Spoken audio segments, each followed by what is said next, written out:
What's good, family? Yes, it's the Intellectual New York Podcast, episode one. You know what I mean? Yes. You know what I mean? This is only episode one. We about to get into some New York stuff. You know what I mean? And we about to really cover a lot of different bases on here. All right. So, matter of Yeah. fact, let me start my music up real quick. You know what I mean?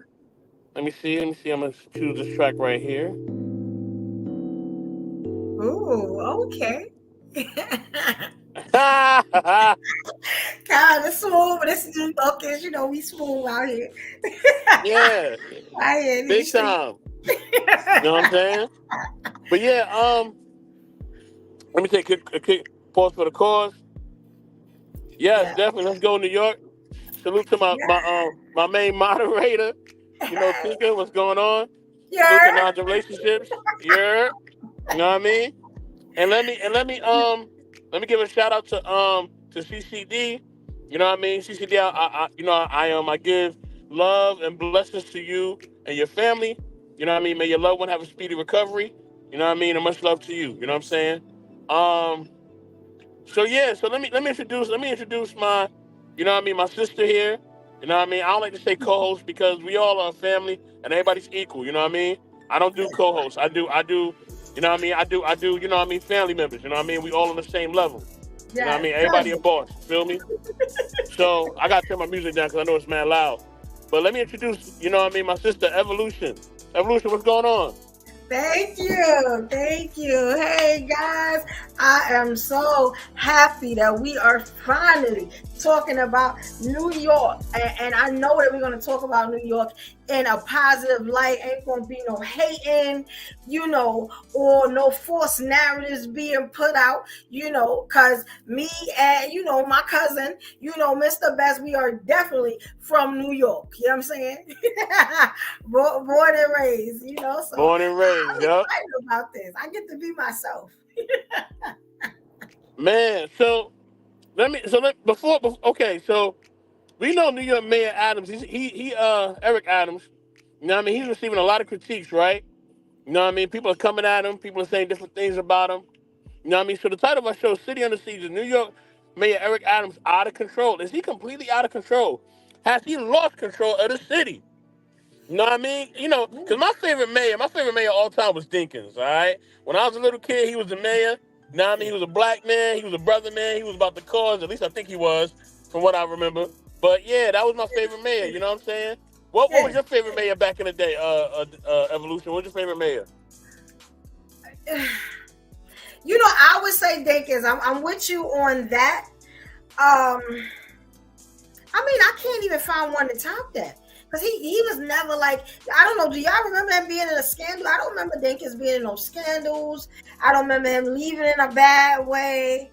He was an actual, and I could be wrong, but wasn't he like a celebrated black mayor? Like he just did his job and that was it. Yes, yes, Yeah, yes. yeah, we done went down ever since then. I'm just going.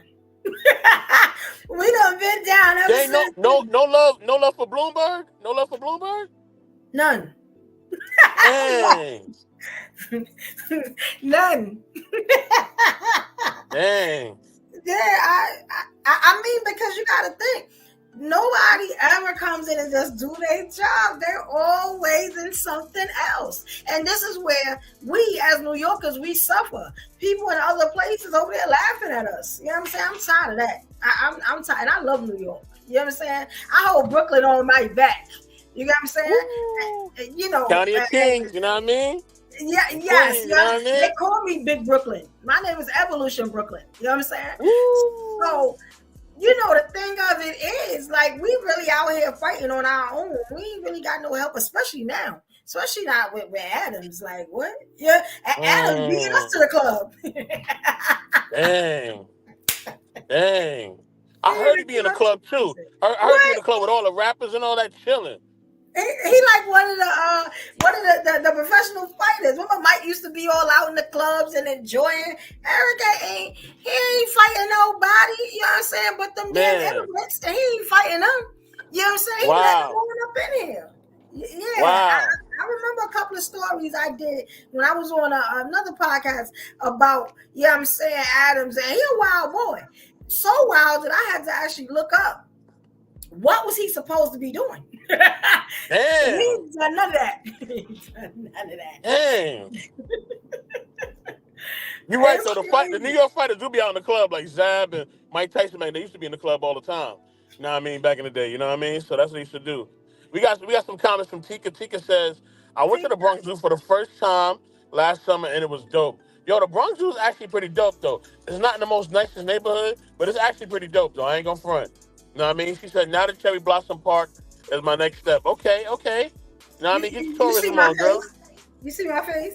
Why you made that face for? It is a nice zoo. And I'm sorry, because most people don't notice me with the glasses on, right? So, they don't really recognize me from the glasses. Let me tell you something, and I'm just going to be real, and I know we're going to get some flack for this. You know what I'm saying? So I'm going to put this on me. Soapbox. Here you go. The Bronx is officially, I feel like it ain't really a part of New York. I hate to say that. We don't claim the Bronx. Wow. We don't claim the Bronx. Do we claim the Bronx? If you ain't from the Bronx, you don't claim the Bronx. Respectfully. You know what I'm saying? Anybody's feelings are hurt. You know what I'm saying? Hey, well. We don't. Come on now. Why you not claiming the Bronx, though? What's going on with the Bronx? Let me tell you something. I almost got kidnapped in the Bronx the last time I was in the Bronx. You know what I'm saying? That's the last time I was there. You know what I'm saying? And I can tell the story, but they tried to take me and my car. Like, how you could have took the car. You know what I'm saying? I got great insurance. They threw me in the trunk. Like, yo. Wow. Yeah, we don't claim the Bronx. And I didn't claim the Bronx before that. So I probably shouldn't have been there. I was there for a party. I could tell a story if you want. It's a wild story, though. I mean, we already here, so let's go. Okay, so hey, Lisa, Tika. Yeah, this is a New York podcast. Why not a New York story? Let's go. Let me tell you, right? So I was at a club. I'm not gonna say the club that I was in, right? Two of my homegirls, right? We get to the club, we in there dancing, we having a good time. And all of a sudden this guy come up to me, right? And mind you, my homegirl, she a triplet. It's two of them, two twins. Beautiful. You know what I'm saying? Beautiful. Shout out to Sony, and he bypassed them to get to me. But see, this is my first time in there. So, I'm naive. I don't know what's going on. Dudes is hollering. It was just something about him. So, we exchanged numbers and stuff. We danced a little bit. He go about his business. Now, when he put his number in my phone, he put his picture in my phone also. What dudes do that? That's some Bronx stuff. How do that? That's some Bronx stuff. Right? So I go outside at the end of the party. We done drunk. We done had a good time. We done got numbers and stuff. Now I go out first because I'm gonna heat up the car because it's dead winter. I got on my, my Sherlin, whatever. You know what I'm saying, with the hood. But I got on heels. I wear heels like this high, right? Get into the car. Now the car's in the front. I got a real flashy sports car, right? So I park it in the front. It looks something like Kit from Knight Rider. You know what I'm saying? Damn. So I put it in the front because I ain't parking in the back. Not my baby. Get outside. Now I put the trunk up. Now my Uggs is in the trunk. I can't ride with the spiked heels. So I'm sitting on the trunk. You sit on the trunk with 1 foot in, 1 foot out, kind of.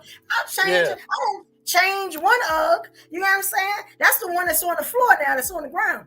The other one, still got the heel on it. Now, luckily, I put the key fob here on the ring. Here, it was on my finger. But I had to drive the door open. Do you know somebody ran up to me, pushed me in the car, pushed me in the trunk, ran around. Now, mind you, I'm in the trunk, yelling and screaming, feet in the air. Feet in the air. He run and jump in the driver's side, but you can't stop the car because the fob is in the back with me. Usually, I leave it in the little thing where you put the drink. God take care of babies and fools. Now the dude's coming out the club. I'm in the back yelling.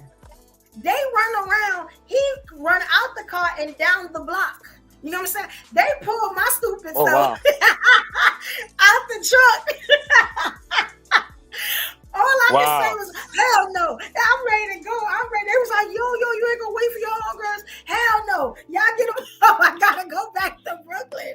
Don't nobody be trying to take me in. Like, come on now. That's crazy. That's the type of stuff that happens in the Bronx. I almost left my homegirls. Do you know that wasn't it? Do you know as I got in, you know what I'm saying? And I closed the door and everything. Do you know that fool came past in his Benz? You know what I'm saying? Because I got a foreign car too. You know, he came passing his Benz, stopped, honked the horn, laughed at me, and kept going. I was like, hell no. This is salute to the homie Daryl Long. Good to see you. Now, mind you, this is the thing. And one of the security guards said this. He said, you lucky that we came out when we did. And he was like, yo, you know him? I said, nah, but he in my phone. He saw he was in your phone. He was going to kill you. And I said, what are you talking about? He was like, dudes don't leave witnesses. If he taking you in the car, he probably going to do whatever he going to do to you. And then he going to dump your body because you have a picture of him. Yep. I was like, yeah, never again. I ain't never been back. And that was before the pandemic. I think it was 2019. I ain't been back since. You can't pay me to go back over there. I ride, I drive by.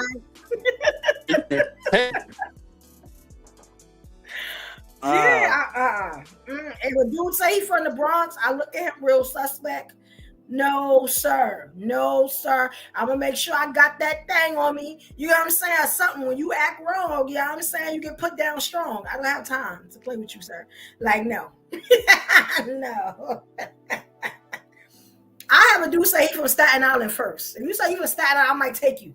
You know what I'm saying? Ain't really nothing over there in Staten Island but some water. Right?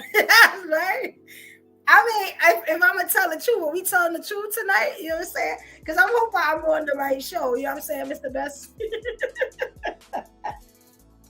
Has anybody had any experiences about the Bronx? You know what I'm saying? I'm not a fan.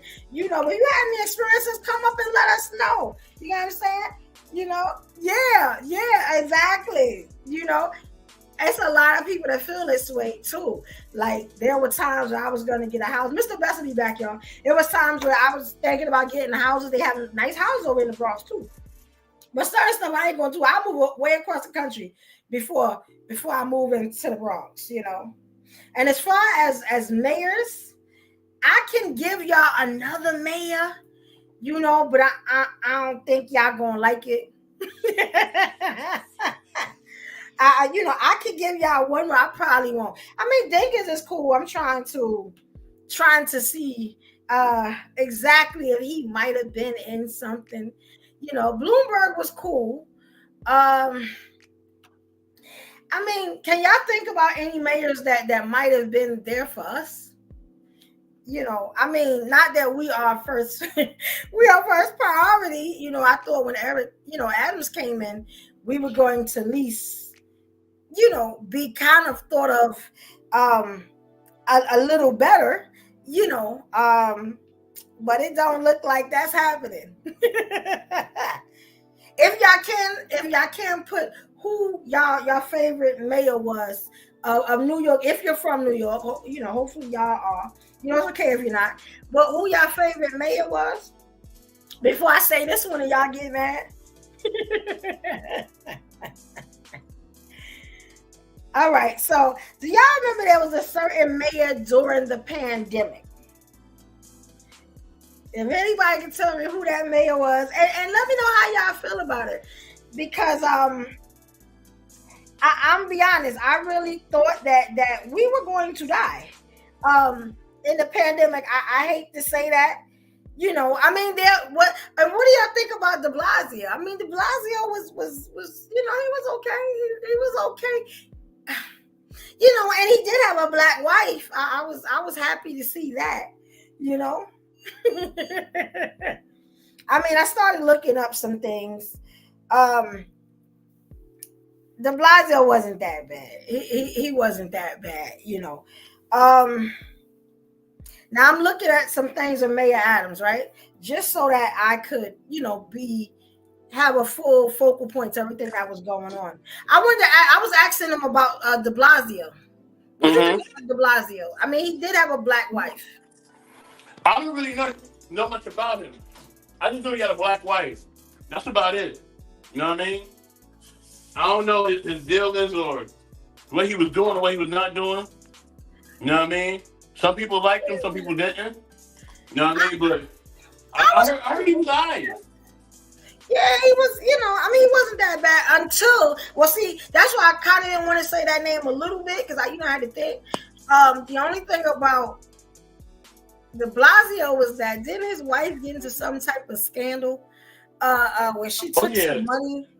And that kind of sullied his reputation. But they're husband and wife, so they was in that together. I know that kind of sullied his representation. That's when I was like, damn, she had to be black, right? Exactly. But I think it was something with her and some other dude or something like that. I don't know, man. Mm-hmm. You know what I mean? They worked it out, whatever happened, or they didn't work it. I don't know what happened. You know what I mean? I just know they had about 3 kids, and she was a black wife. That's all I know. You know what I'm saying? So, okay, so the mayor we have now, right?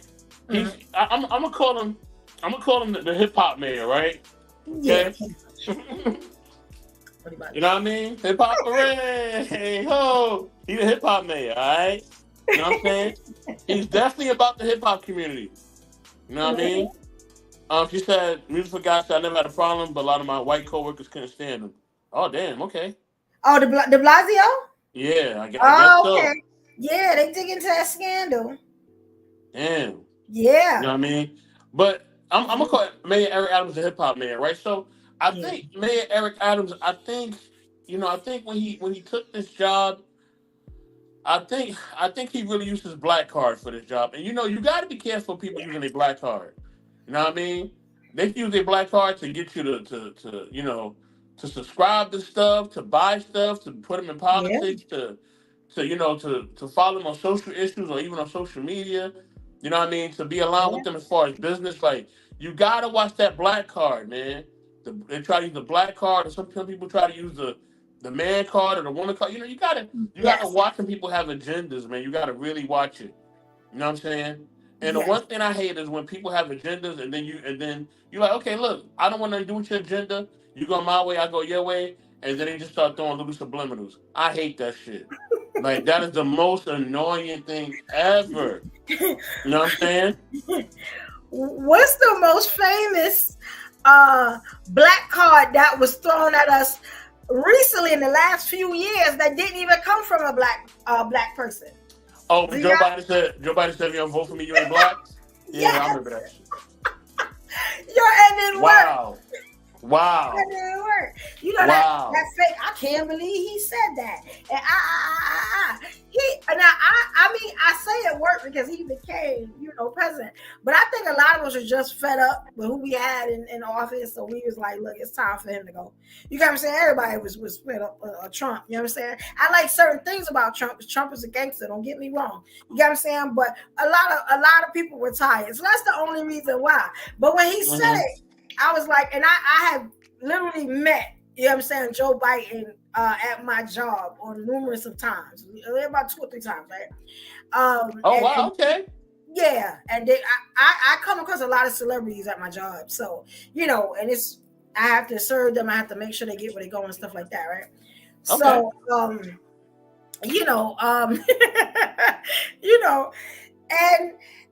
and when I heard it, I said, this is going to be a problem. I thought he was going to lose because of that. I was shocked. But then I was like, look who he went against. So, of course, they was going to take him. He was close to Obama, and it worked.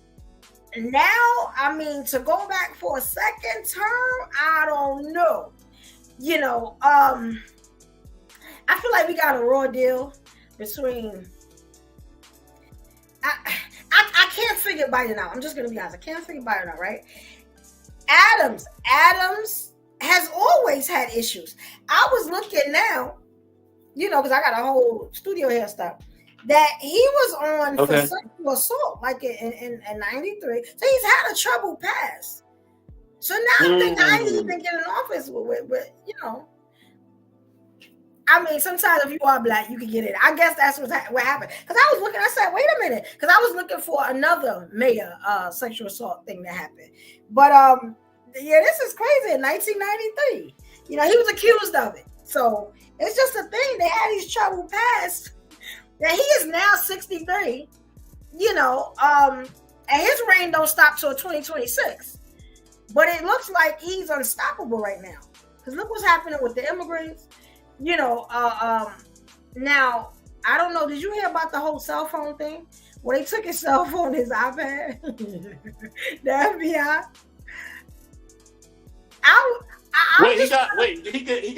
Okay, so they took it from him, or he got like robbed? It just say, let me go into it, because all I saw is FBI takes iPad and cell phone. That's all I saw. I didn't go into it, but let's go into it. Because when the FBI come and get your stuff, you see what happened when they came and got Trump stuff. You know what I'm saying? Yeah, it's serious. They come and get your stuff now. When they come and get your stuff, it's serious. Yes. And I was like, what are you doing? Because unless, this is my thing. They don't come and get your stuff. They don't come and do all that until you ruffle their feathers. You get what I'm saying? It ain't about us. So I'm thinking what he done did that made them come at him like that. Because they're going to find something. Whether it's his porn history, it's the bank account. It's, you know what I'm saying? Look at these iPhones and iPads. All lies be in them. So I haven't heard anything yet. Maybe y'all have in the comments. Y'all can let me know. If y'all want to come up and say something about it. But I just thought that was crazy. I was like, dang, the only good thing I saw about Adams was his son. His son is a really nice looking guy. I don't know how old he is, Jordan. Really nice looking guy. Okay, Evolution. Okay. Are you putting your bid in? Are you putting your bid in? Let me research to see how old he is. But I can train him. Wow. I can definitely train him. You know what I'm saying? It's what it is at this point. You said it is what it is at this point. What? It is what it is. I was like, oh, he's real cute. Okay. Yeah. Okay. Yeah. They said they raided his home. And they took an iPad. Okay. And 2 phones. Oh wow. They said people at the house said it, but they're not saying why. All electronic devices. So they took multiple devices. It wasn't just one. Yeah. Wow. They said it was a dramatic escalation of a criminal inquiry. To whether his 2021 campaign conspired with the Turkish government and others to funnel money into his coffers. Damn, he got a lot going on. They don't never just come in and do what they supposed to do. Bad enough you put all the immigrants in the world. You know what I'm saying? Over here with us, And I'm gonna be honest, it almost hit me kind of hard too, because where I am, I have a very large apartment. And they came after me a little bit, you know what I'm saying? Because, the immigrants try to run up in your place? What's going on? Well, that's the thing. I'm going to give y'all a little tea if y'all don't know why this immigrant thing is so big, right? And I talked about it on another podcast, right? For the immigrants, the house the immigrants, you get as a landlord, as someone is housing them, you get $35.50 a head. So wait. $3,500 a head? $35.50 a head. Yep. Yeah. So $3,550 a head. And that's why you see them just cramming them in. It ain't that they trying to help them, from asylum like they say and stuff like that. It's the money. To be honest, who are they bringing over? They're bringing mostly black men. And I'll be honest, this is what I'm scared of. These men look like they are from the armies over there. They are soldiers. You get what I'm saying? They're not bringing over women and children. I didn't see any women and children myself. There could be some, but I didn't see women and children coming. I saw all able-bodied young black men coming over. Between the ages, I would say, of 21 to maybe 40. If they got that, I would stop at 30. You know what I'm saying? But, to that. And what do we need them over here for? I mean, I understand, but that's strange. So what happened to the women and children? They're all right over there? I don't think so. You know what I'm saying? Like let's be honest. And yeah, 35, 50 ahead. And when I found that out, that made me do my research. Damn, 35, They're not 50 throwing me ahead. out where I've been for. Nah, we not. I've been here for a long time. We're not doing that. You know what I'm saying? And I had to, if I didn't do my research, I wouldn't have known. I'd have pushed it off like, they ain't trying to do nothing. Oh, now your apartment is too big and this, and that. And you have excess room and somebody could use that. Somebody needs that. Really? You know what I'm saying? I said, well, you got to find that's how they came at you with, okay. Yeah, the minute they fixed up my apartment. Oh, so they came at you with your apartment's too big. Yes. And they do that to a lot of people from what I heard. You got what I'm saying? I said the next time I move up out of here, I'm moving up out of New York. You know what I'm saying? I'll be damned if I move around in New York. We ain't gonna do that. I love New York, don't get me wrong. New York expensive as hell. You know what I'm saying? Expensive as hell. Too expensive. But I love it. But it's expensive. You know? But then another thing is, right? Who is New York expensive to? New York is expensive to people that are out of state that don't make the money that we make in New York. Let's be honest. So I look at that. Let me ask you this, right? With the state of politics and finances, is it just the fact that people don't want to hustle, right? Or is it that it's just too expensive? Like, which one is it? I think people are living above their means. Because you got to think, after the pandemic, everything went up. It wasn't the same. Everything went up. You know what I'm saying? The money changed. Like, I wasn't one of them babies that, and I call them, they got the PPP loans and they got the unemployment. I didn't get nothing in the pandemic. I was out for 2 years. I didn't get a thing. I had to go off my own bank account. You know what I'm saying? And that taught me to save for a rainy day, to make sure I always got something in the stash for a rainy day. But I wasn't getting money like that. I had to actually rely on 2 of my side hustles. That's why I'm glad that I have so many side hustles. I had to rely on 2 of my side hustles to feed me in the pandemic.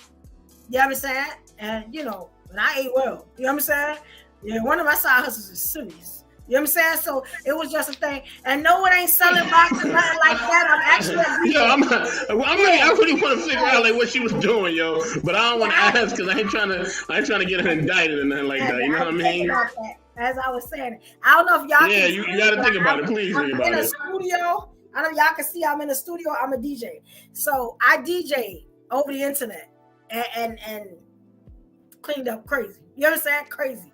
Because you don't got too many female DJs. So, I turned one of my side hustles, one of my talents, into something that'll make me money. I also started a candle line also, and that started making money. I had a shirt line, and then it went to the pants, and yeah, so my stuff was selling out pretty good. I'm gonna be honest. So I was doing pretty good. But if I didn't have that, I'd have been, homeless. Like, I'm just gonna be honest, and a lot of people lost a lot of stuff. You know what I'm saying? So I mean, I don't think. And then another thing wasn't no job. Was jobs hiring in the pandemic? Not really, right? You had a few. You had like remote jobs that was hiring. You know what I mean? That was like the main ones. Like if you wanted to work remotely, they would hire you. You feel me? Like that was like the major ones that would hire people. But anything else, I really don't know. Like I really don't know any other places that were like really hiring like that. You feel what I'm saying? Yes. And then there was scenario up there for people dying and stuff. So, you couldn't even go out there I was out there like an astronaut sometimes when I actually did go out, so to the grocery store or whatever. So, it was a scary time. I think people don't hustle. I think people feel like, like right now I got kind of like a high profile job, right? And I had to think about it today, like, damn, would you go back to McDonald's? Like, would you go and work at McDonald's if you absolutely needed some money? And you got to do your thing though, right? Like, yeah, okay, I was like, yo, you got to do what you got to do because I got to eat. I got to keep up the stuff I got. Yeah, I'm not doing what I got to do. You know what I'm saying? But there's a lot of people that's not going to do that. Oh, I'm not working at no McDonald's. I'm not working no fast food. This, and that. You know what I'm saying? Not knowing you can get into more jobs and become the manager, get you a franchise. That's how I would do it if I was going to do it. Let me know the fries. I need to know how to flip burgers. I need to know all that so I can run all of this. Wow. That's how I was at my job. I need to run all of this. Like, you know what I'm saying? What the manager know? Let me get tight with the manager so I can understand what he's doing, so I can take his job. Like, yeah, or I can work beside him. And that's what happened. Yeah. She's conspiring. Yeah, and you have to.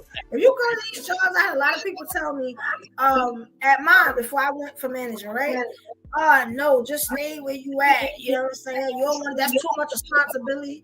But I'm like, wait, I'm a boss in real life. You know what I'm saying? So I'm gonna get on this job and be what I am. I was great at it. You know what I'm saying? Because I have multiple businesses. So that was just a thing. You get what I'm saying? I think we hold ourselves back a lot, especially as New Yorkers. A lot of us can do this with our eyes closed, you know. And there are a lot of lazy New Yorkers. It's easy to be lazy. It's easy. You know what I'm saying? There's a lot of things you can do to be taken care of in New York where you don't have to work at all. You know what I'm saying? And still live in LA, you know. But it's up to you. I think I think we make enough money to stay where we at. Now, like myself, I'm one person. I don't need to be living in a high rise on the top for what?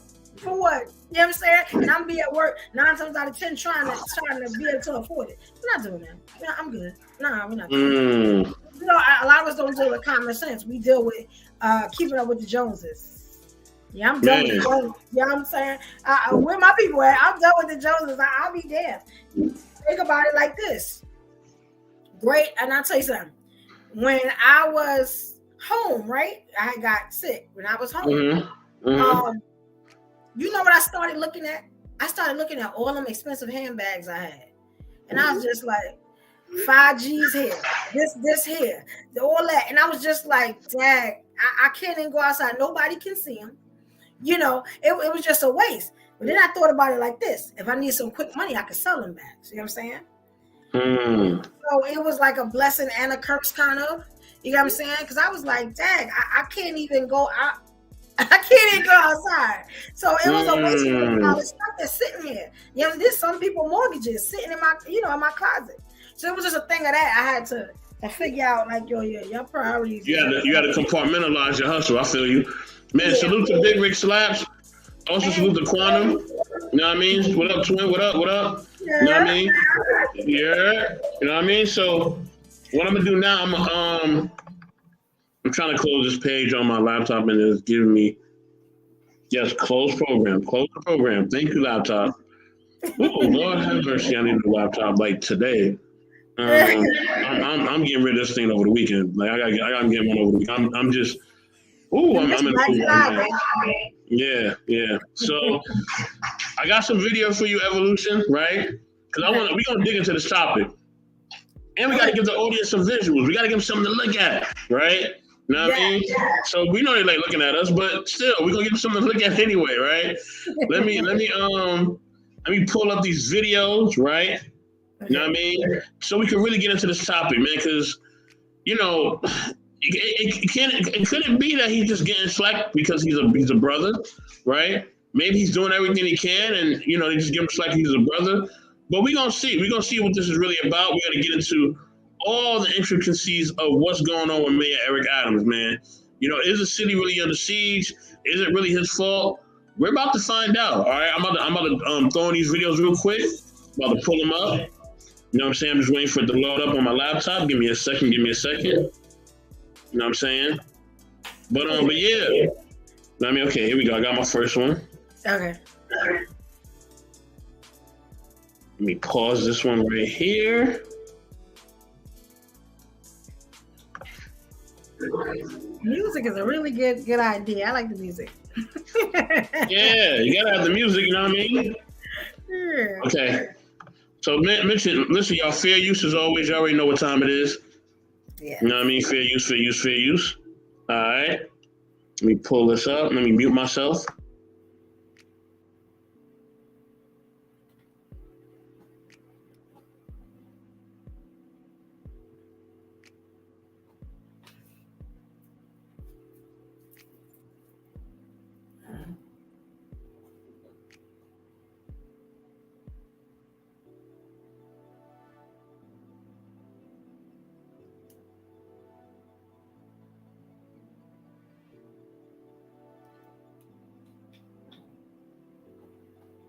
You hear it?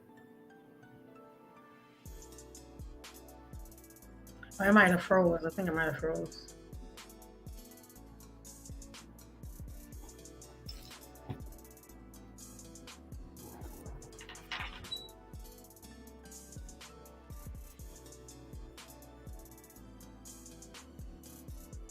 With New York City at a potential breaking point. We have been following this story, as you know, for months. Tens of thousands of migrants arriving from Central and South America and West Africa, straining city resources. We got of what the mayor said over the last 24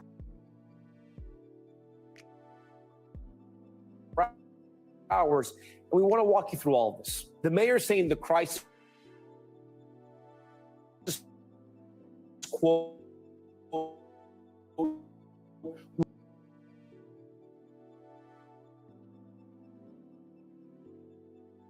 Governor Greg Abbott a madman.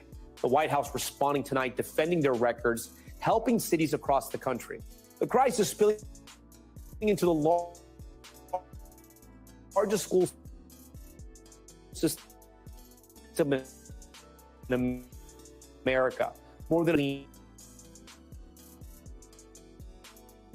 are worries that resources will still be stretched to the limit. The city's shelter system stretched past its capacity this summer. At one point, more migrant beds inside hotels, while others slept on the streets outside. Still, some parents are optimistic the city can handle the crisis. Now, more than ever, she's getting the work to cities thousands of miles away, and it's sitting close to home. NBC correspondent Valerie Castro has the story. Let me tell you something, New Yorkers. The migrant crisis taking on a new tone. Never in my life have I had a problem that I did not see an ending to. Hey, you see how he spoke? He said, "Let me tell you something, New Yorkers." You know, he's like, "Yo, this dude is really in the streets, yo. He is really in the streets for real. Hey, he is in the streets hard body. God damn, I know he in the club. That nigga's in the club for real. You know what I mean? He's definitely out there in the club, man. You know what I mean?" Beautiful guy said, "I'm hearing some music very softly in the background." Yes, that is our background music. Yes. But he in the streets for real, yo. She like the music, you know what I mean? Like, yo, and salute to Von Eric, man, our music curator for that, for real. But he is really out here. You know what I mean? He's really out here. He got in trouble for that too. A lot of time. Ah, man, let's continue. This is gonna be good. Let's continue. I don't see an ending to this. This issue will destroy New York City. Mayor Eric Adams escalating his frustration during a town hall meeting, revealing new fears as tens of thousands of asylum seekers continue to arrive in New York City. 110,000 migrants. We have to feed, clothe, house, educate the children, wash their laundry sheets, give them everything they need, health care. Month after month, I stood up and I said, this is going to come to a neighborhood near you. Well, we're here. We're here. A drastic shift from the message Adams first had for incoming migrants. Lady Liberty sits in our harbor. New York City is the welcoming mat for the entire globe. For months. Now, hold on. Now, ain't no way, right, that y'all think, you know what I mean, that our city is going to be able to house everybody that's coming over. No.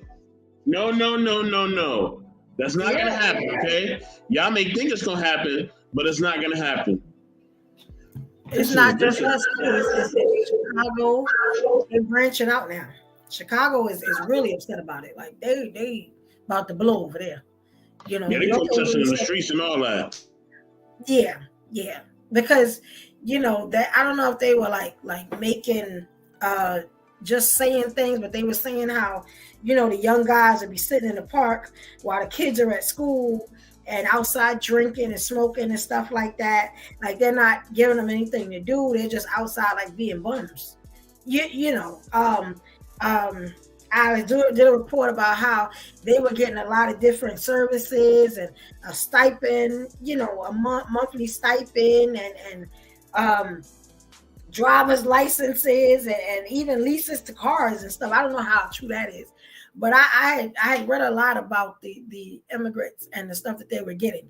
No, and like he said, no, they're not trying to educate them. They're not trying to do nothing, but they giving them everything, and they just hoarding them like some rats and roaches, and it's crazy, but they're human beings, but it's like, I don't know what asylum that they thought they were going to get over here, especially in New York, at first, when they first came over, you remember how they were supposed to be an insult to Kamala Harris. You remember when they first got over here, they were dropping the immigrants off to Kamala Harris' house in front of her house. Damn. And then it just started getting out of hand. You know what I'm saying? Now they can't stop him. He can't stop her. I mean, they put it on Adams. I really thought Adams was cool with this stuff until I just saw that. I haven't seen that video right there. But I've heard how he got in trouble for standing up, saying that it's too much. So he may not make his next year, his next term. Because, they can get up to 2 terms, the mayor, but the way it's going now, if this is being blamed on him, it's a wrap. It's a wrap. He looks nice for 63. I didn't know he looked like that. Because his pictures don't do him justice. You know what I'm saying? So I can understand why he in the club. Here she comes. Here she comes. Now to follow. I can understand. He was wearing them slacks. He said them slacks. Oh my God. The slacks, I get it, but I don't know. I mean, he might be like Obama. Remember how Obama was? They put all that stuff on Obama. Then we found out he did all this stuff to help, to help everybody. But a lot of stuff that they didn't, they omitted that he did. You know what I'm saying? Because he was black. They might be doing the same thing to Adams. You know what I'm saying? Well, the thing Obama didn't have. His fault. Thank you, Lisa. She said it's his fault. I don't think it is neither. Now listening to that, yeah, he gonna be. Yeah, he don't have to pull to the side. That's really on the governor and everybody else. But they're not gonna hold the governor accountable because he what I mean, he ain't a black man. But we're gonna get into that. We're gonna definitely get into that. Let's continue the video.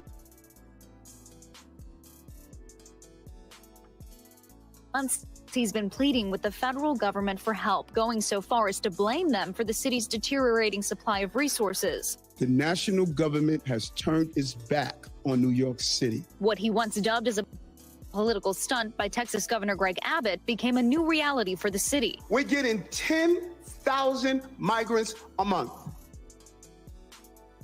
One time we were just getting Venezuela.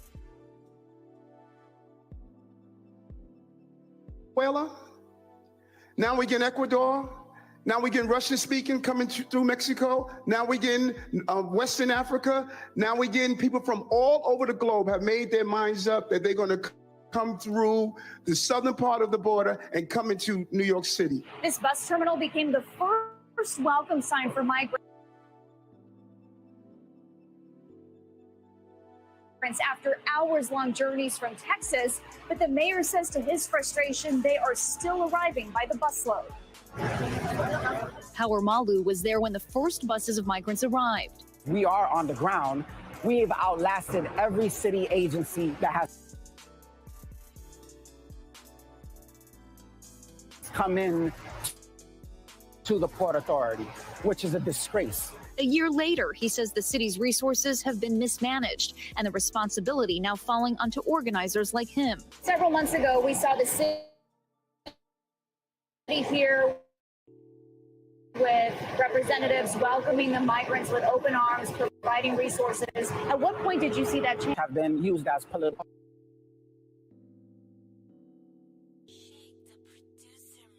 pawns since day one.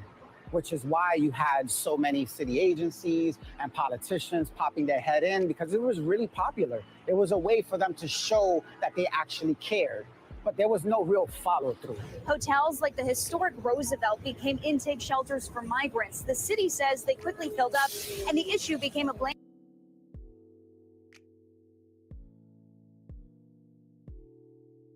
game between the mayor and local aid groups. They're not looking at the migrants as human beings. They're looking at them as numbers. They're looking at them as a way to get more money from the federal government. And they're also using them for their own tactic, which is to deter more people from coming here to New York City. Out of the more than 100,000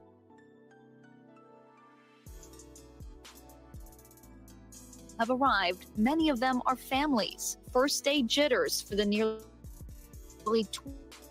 20,000 newly arrived children entering classrooms all across the city. Treat people as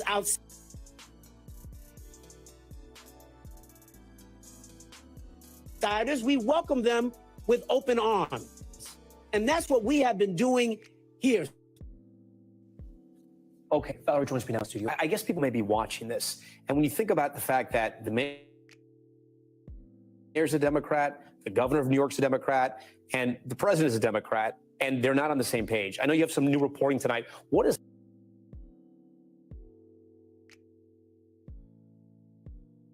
happened since Mayor Adams made those explosive comments last night? So the White House spokesperson tells NBC News that the administration has been in talks with Governor Kathy Hochul as recently as today about this issue. They made no mention of any conversation with Mayor Eric Adams, though. They point out that $140 million in federal funding has already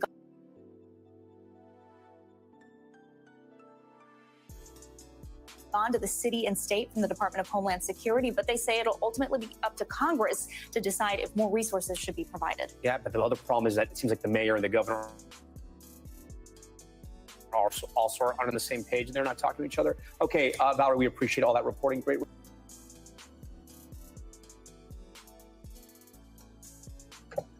Wow. So I'm going to watch. Go ahead, Evolution. Yeah, I was trying to hear about the money. All the millions they already got. Where we get money like that from? I'm just saying. But I guess they stopped sending it over to the Russian company. So I guess we got some. You know what I'm saying? Because Biden been sending a lot of money overseas there. So I guess they got enough to give, because this is crazy. Like that all the millions they talk about, they don't know if they're gonna have any more. Like, come on now, that's crazy. And you gotta think, they never on the same page. Never. I was surprised that it was families, it was kids and stuff coming over, because I didn't know that. Make me feel a little bit better. So now it don't look like they setting up to do something to us. You know what I'm saying? But we still got homeless people before the immigrants. We still had a whole bunch of homeless people. You remember that? Look at Penn Station and where they was, Grand Central. There's still people laying in there. Again, to talk about immigrants, the veterans. We had that. That's the problem, Evolution. We don't. The people that's already here, we're not treating them correctly. So how we gonna bring other people here? We ain't even treating the people that's here already correctly. And that's it's like it's backwards, man. It's so backwards. And then to do that, then it's like, we gotta welcome everybody in. You don't even welcome people that's already here. Yes, the ones laying on the ground, and they ain't gave them no services at all. No services at all. And it's just crazy. But you know what? Let me get to the second video, because we ain't trying to be here all night. Let me get to the second video. All right. You know what I mean? This is about the approval rating of Mr. Adams. Let's get into it.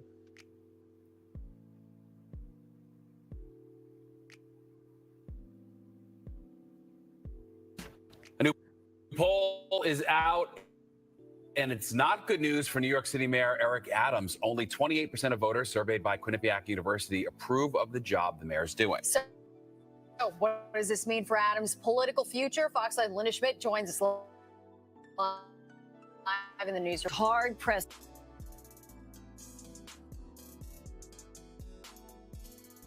to find any good news in this latest poll, as Steve was just talking about there. The Quinnipiac University poll showing the mayor has the lowest job approval rating since the late 1990s. The latest Quinnipiac University poll numbers for Mayor Adams are at a record low. Overall, only 28% of registered voters who were polled approve of the mayor's job performance. 58% disapprove. Any mayor who's getting its approval rating at this point is certainly getting a wake-up call. The mayor is just about 2 years into his term. On major issues like crime, the migrant crisis, schools, and homelessness, the mayor's disapproval rating from voters in the poll is high. University says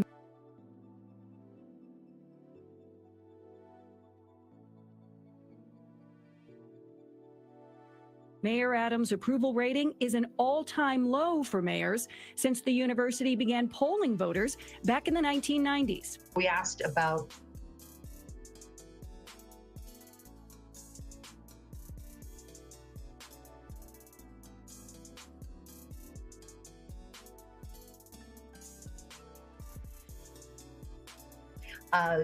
honesty, empathy, strong leadership qualities. All of those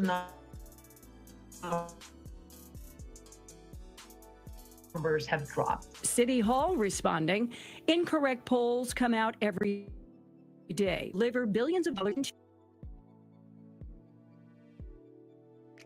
to the pockets of working people.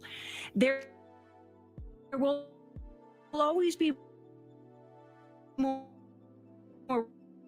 work to do, but there is no question that this city is in a better place under Mayor Adams' leadership. 2 years really aren't that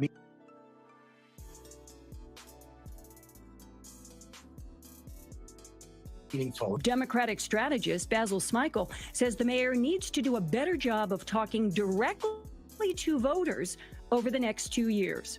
What voters are saying is that they don't have a lot of confidence in the mayor's leadership. They feel that there is some governance lacking. And probably worst of all, the numbers are low in terms of his trustworthiness. He's got some time to build all of that back. 2 more years, in fact. And there is also something else to keep in mind here. Former Mayor Mike Bloomberg, he had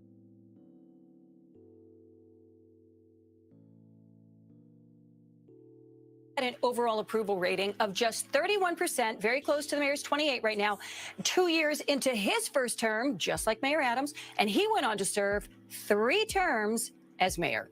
Natasha, back upstairs to you. All right, Linda.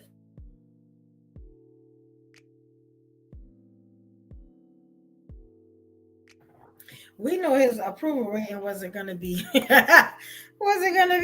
No way. Like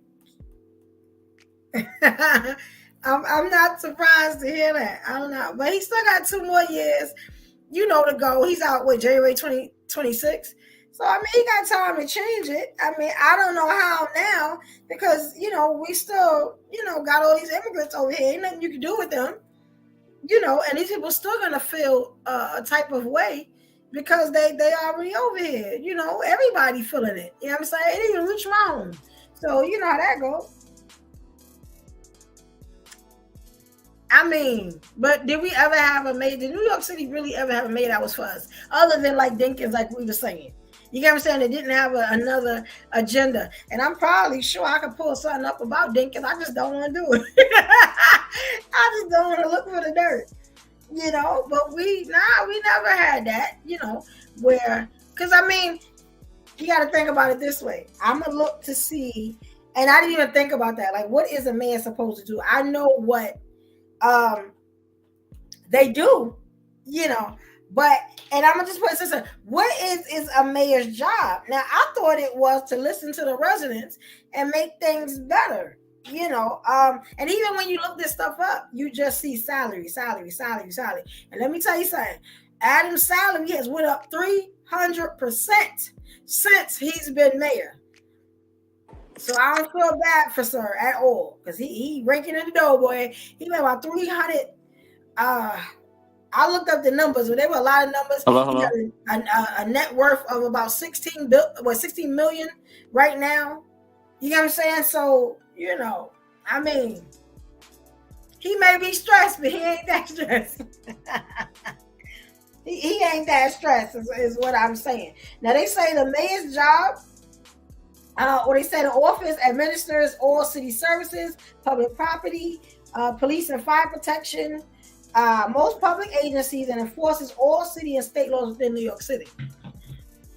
Maybe that's why he got the rating that he got, because look what's happening. I mean, but okay, but there's things that's happening that's not in his control.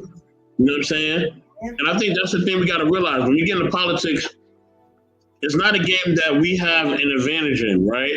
Because we don't control politics. We didn't even make the politics that are here.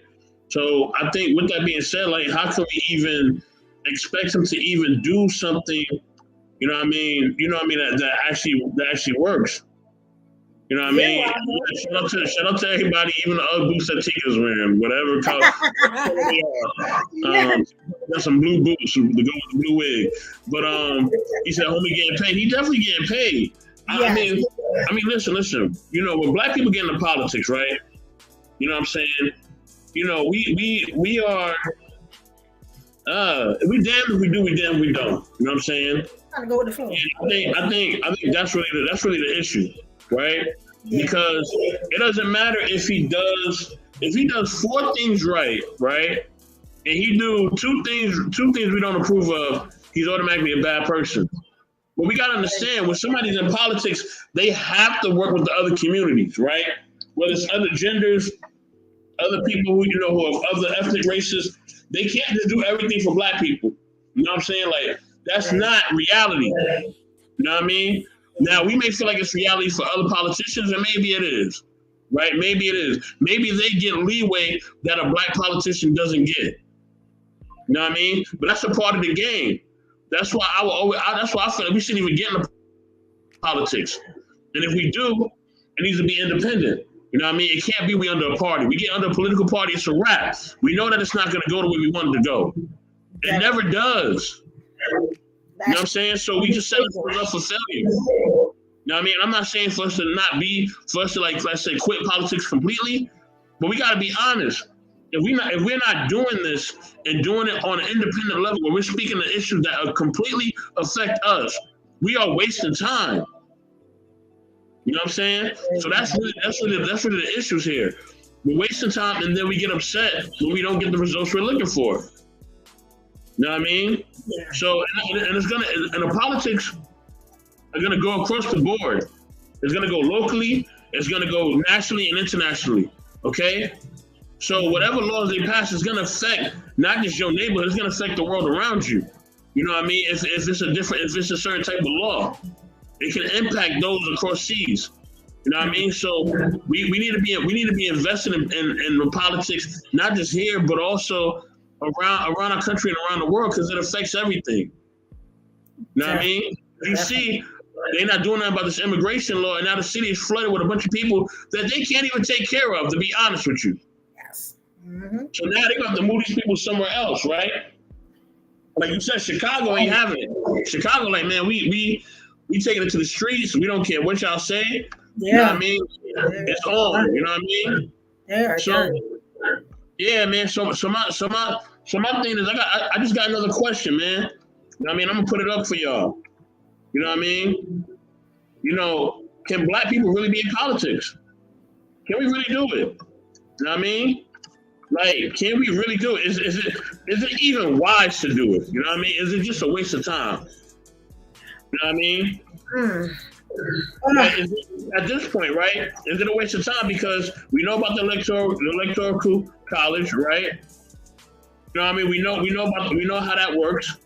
You know what I'm saying? So, like, can we really be in politics? You know what I mean? Can we really do it?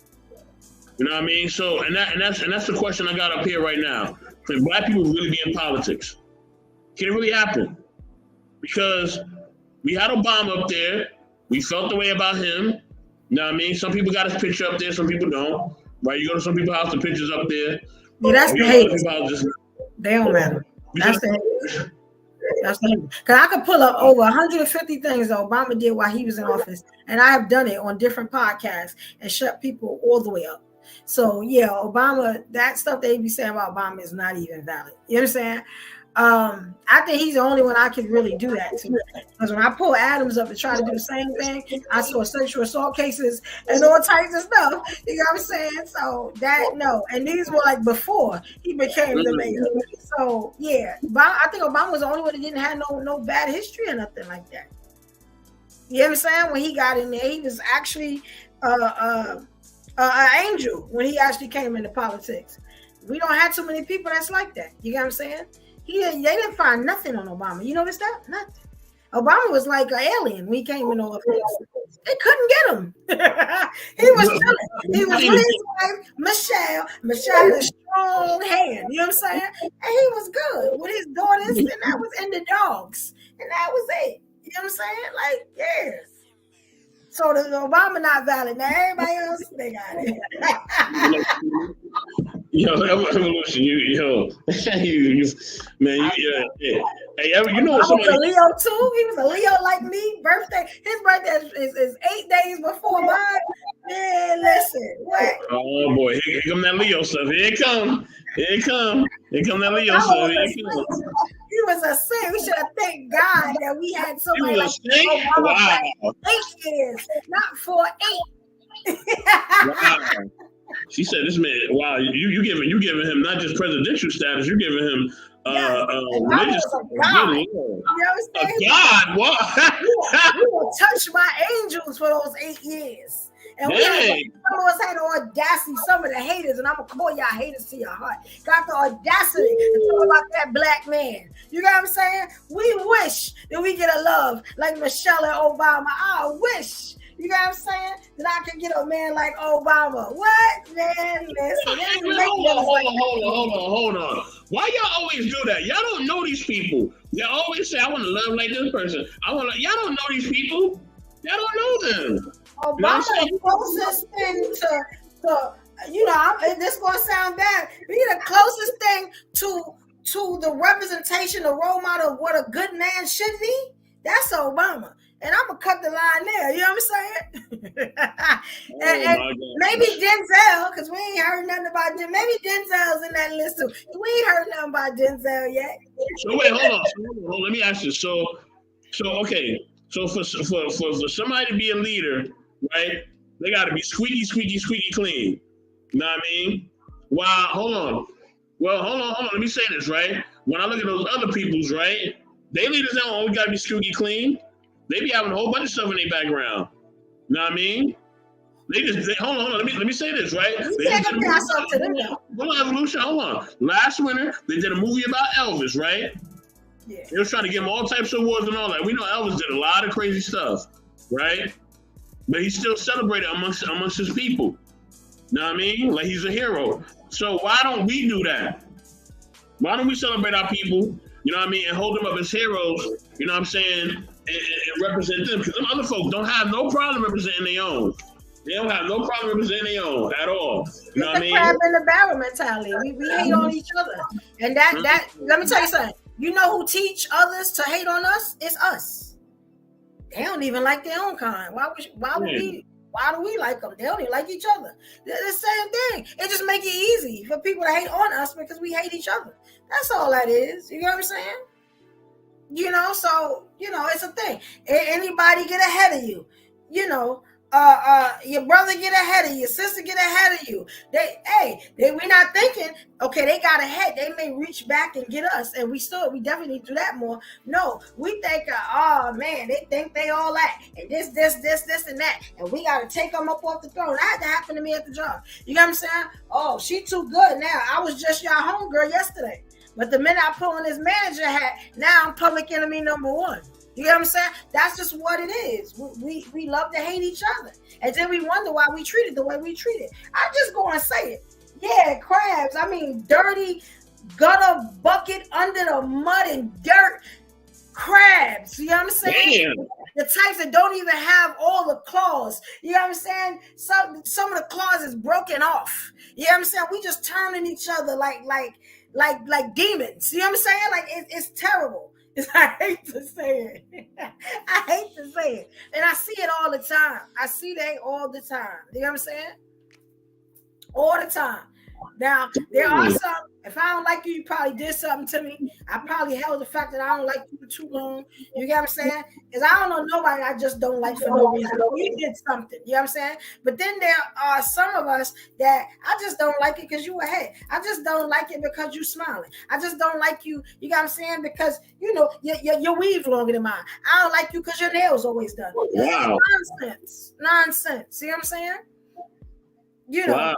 And you know, I'll be honest, Rondo, I saw that, right? But this is my thing on that, right? And I remember what Rondo was talking about with that, the killings and stuff. This is my thing on that. How long they been doing that to us? Because I had to think, and I remember that I was saying, like, how long they been doing that? Are we surprised at this stuff? I'm just saying, you get what I'm saying? Like, what is he as the president supposed to come out and say that I mean, that he know what's happening? What he gonna do? Like, I don't understand, like why he had to be Superman, because we don't ask them white presidents to be Superman. We don't, you get what I'm saying? So why he had to be, what he gonna do? You know what I'm saying? I didn't understand what we wanted him to do, is all I'm saying. Because, you know, he had to walk that fine line, you get what I'm saying? So that he could get that second term. Y'all remember that, you know what I'm saying? I don't think they're gonna get no second. I'm just saying.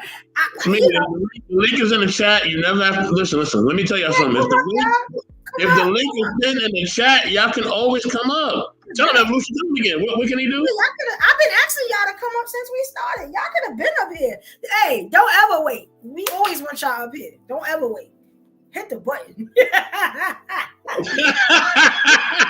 damn button. Oh, y'all on the rush hour, hit the button.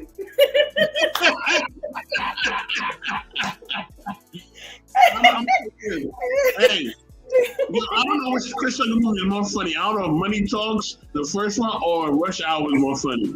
Both of them is funny as hell, but I'm telling you. Smitty was good, man.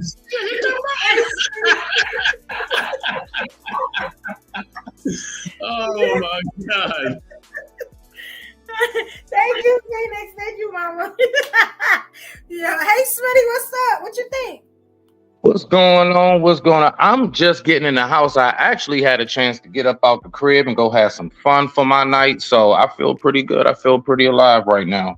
I was, because Soap told me about this, but he was like, I'm just trying to see if I can get New York people. My black ass is in Maryland. Okay, now. So I just wanted to respect, you know what I'm saying? But if everything Gucci, let me get over to my office. I cam up in a second. But y'all go ahead, keep rocking out. When I cam up, I'm ready. Okay, all right. Yes, sir. Thank you for coming through. And yes, I did. I am trying to get us a New York feel, but listen, it's still open to all people. Yeah, y'all can still come up. We're gonna still talk about New York stuff, but y'all can still come up. And now since we got a new question, can black people really be in politics? Y'all can definitely come up, because I definitely want to hear what y'all got to say. You know what I mean? Because I really want to know, can we really be in politics? Is that really just a reasonable thing? You know what I mean? And yes, we know Lady Phoenix is in the state of Texas. You know what I mean? The biggest state that's out there. She is there. You know what I mean? You still come up. Yeah, come on. Come on up. Have you ever been to Texas? Real quick for y'all.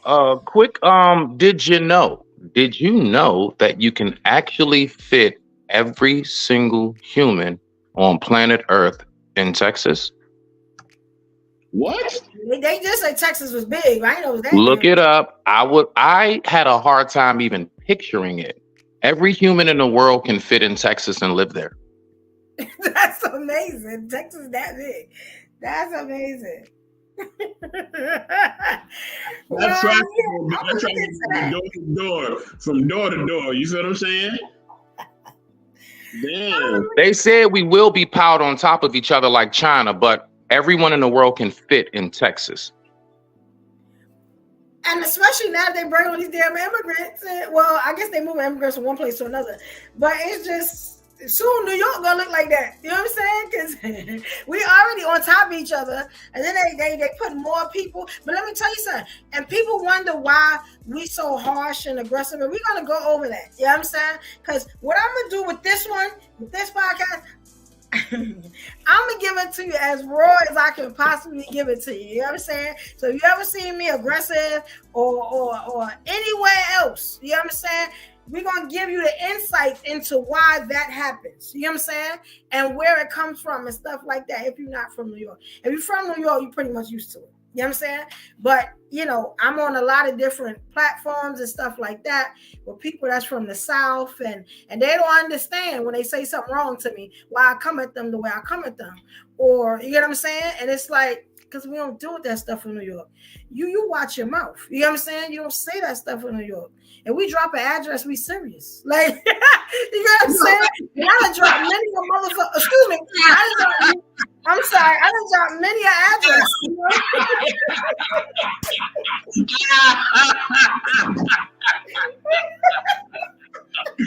Oh my God. I'm sorry. I was having me cuss. I'm sorry.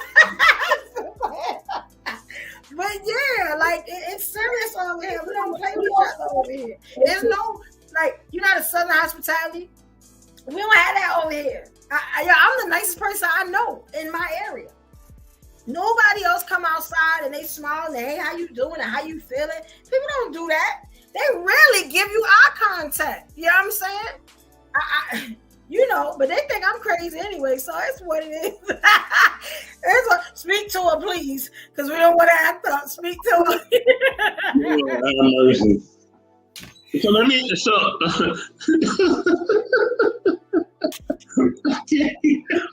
get her started. Please let her keep solid. She crazy as hell. We gonna call Evolution Mighty Mouse because she's small, but she's ready to fight. She is ready to fight and ready to go down.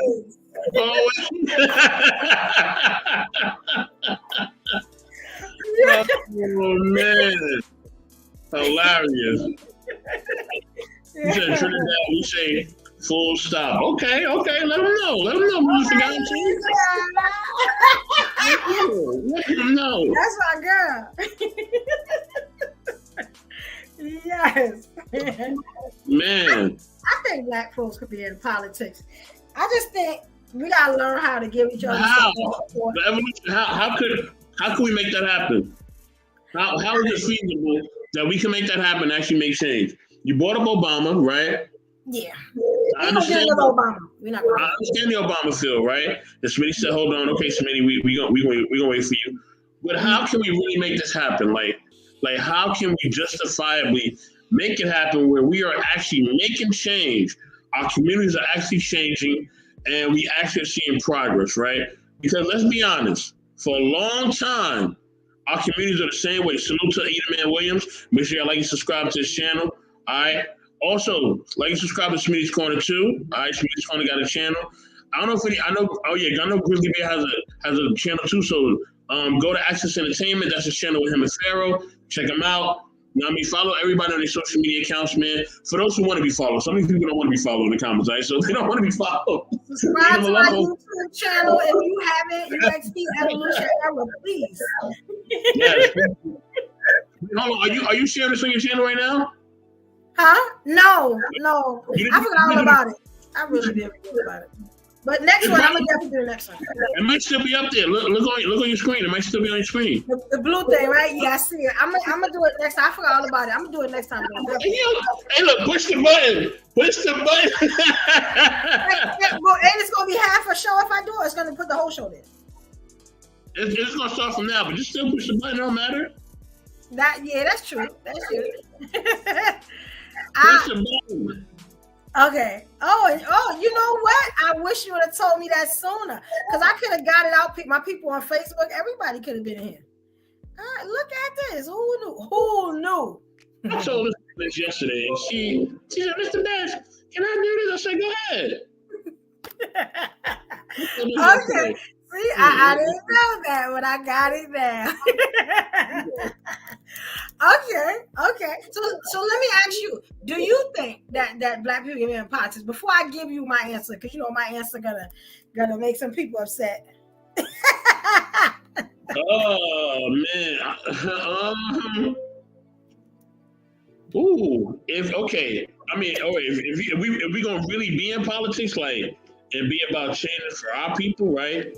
Yeah. And like we progressing our people, then you gotta expect to kind of be maybe deleted, right? So that's gotta be something that we gotta live, understanding that might happen, right? So we might be deleted. That might be something that may happen. So if we're comfortable taking that risk and we're willing to take that risk, then okay, cool. You know what I mean? Go for it. You know what I mean? Step in the ring. But if you're not willing to put your life on the line to be in politics, it's not going to be for you. Go do something else. You know what I mean? Go sit this one out. This ain't for you. You know what I mean? Because some lifestyles are not for everybody, and politics is not for everybody, okay? And understand that politics too, you might have to make decisions that you don't want to make, right? Okay? So, you know what I mean? Like, and if you ain't want to make those decisions, then you shouldn't be doing it, because it's going to require you to probably sacrifice or do things that you don't want to do. You know what I'm saying? And if you can't stomach that, don't do it. That is my answer. If you cannot stomach being in politics, knowing that you're going to have to, sacrifice your own will in certain instances, then it's not worth you doing it. I'm letting y'all know that right now. Don't even do it to yourself. You know what I mean? But if you're all right and you know what I mean? You all right doing it and you don't mind playing the game and, talking to different people that you may not be in line with and kind of working with them and kind of doing the favors and pardons, right? You don't mind doing the pardons and all that? Then go for it. But if you mind and you don't want to get clean about here, then you need to go sit on the corner somewhere. Because I can hear you, so can you hear me? I'm sorry. Yeah, I can hear you, sir. Yes, sir. Oh, great. I mean, I can talk to you guys. I'm just trying to get, I'm patching my wound and stuff, and I'm just getting myself proper so I can cam up. But I'm right here, though. What are y'all talking about? We're talking about. Go ahead. I'm sorry. We're talking about if black people can really be in politics. Like, are they going to be the scapegoat for everything that's wrong, in politics, like Eric Adams, the New York mayor. It seems like everybody, even myself, was kind of like, what is he doing? Like, he got all these immigrants coming over here. We already crowded. They're getting all these benefits and all this stuff that New Yorkers are not getting. We got to kill ourselves to work to, just have half of the stuff that the people that's coming over here from what they call asylum, is getting. Is he good? Now, we just saw 2 videos that Mr. Best actually just played, which shows that this stuff may not be his fault. He mad like we mad. And if you didn't know nothing about it, why you mad? So obviously, he may be the scapegoat of all of this, which, is not right. You know what I'm saying? But does it surprise you as him being a black man? What okay. I will say this, and I got to get my earpiece in. The only way that we're going to be able to be in politics is if we are capable at some point of removing emotions from everything. See, what holds us back is being emotionally attached to everything. That's why it kills me when I hear women a lot of times be like, you should be more emotionally in touch. Aren't we that enough, if not more than enough? You see, so the thing is that one thing that I recognize, and I'm speaking as a parent, and then I'm going to transfer it, right? As a parent, I recognize there are going to be times where I'm going to have to make a decision. My child will not like it. She might pout and everything else. But I, as the leader in that situation, the authority and the parent in that situation, I know what's best. So if I know what's best, I have to remove my emotions of how you feel. Let's think about it. Why you think the wall is down? Why you think the immigrants is all coming in? Why you think all the criminals are being let out? Because people bitched about it, people whined about it, and they went on ahead and people pleased. But let me ask y'all this, since we having this topic, and I digress, my mic is muted with this one. Is it working?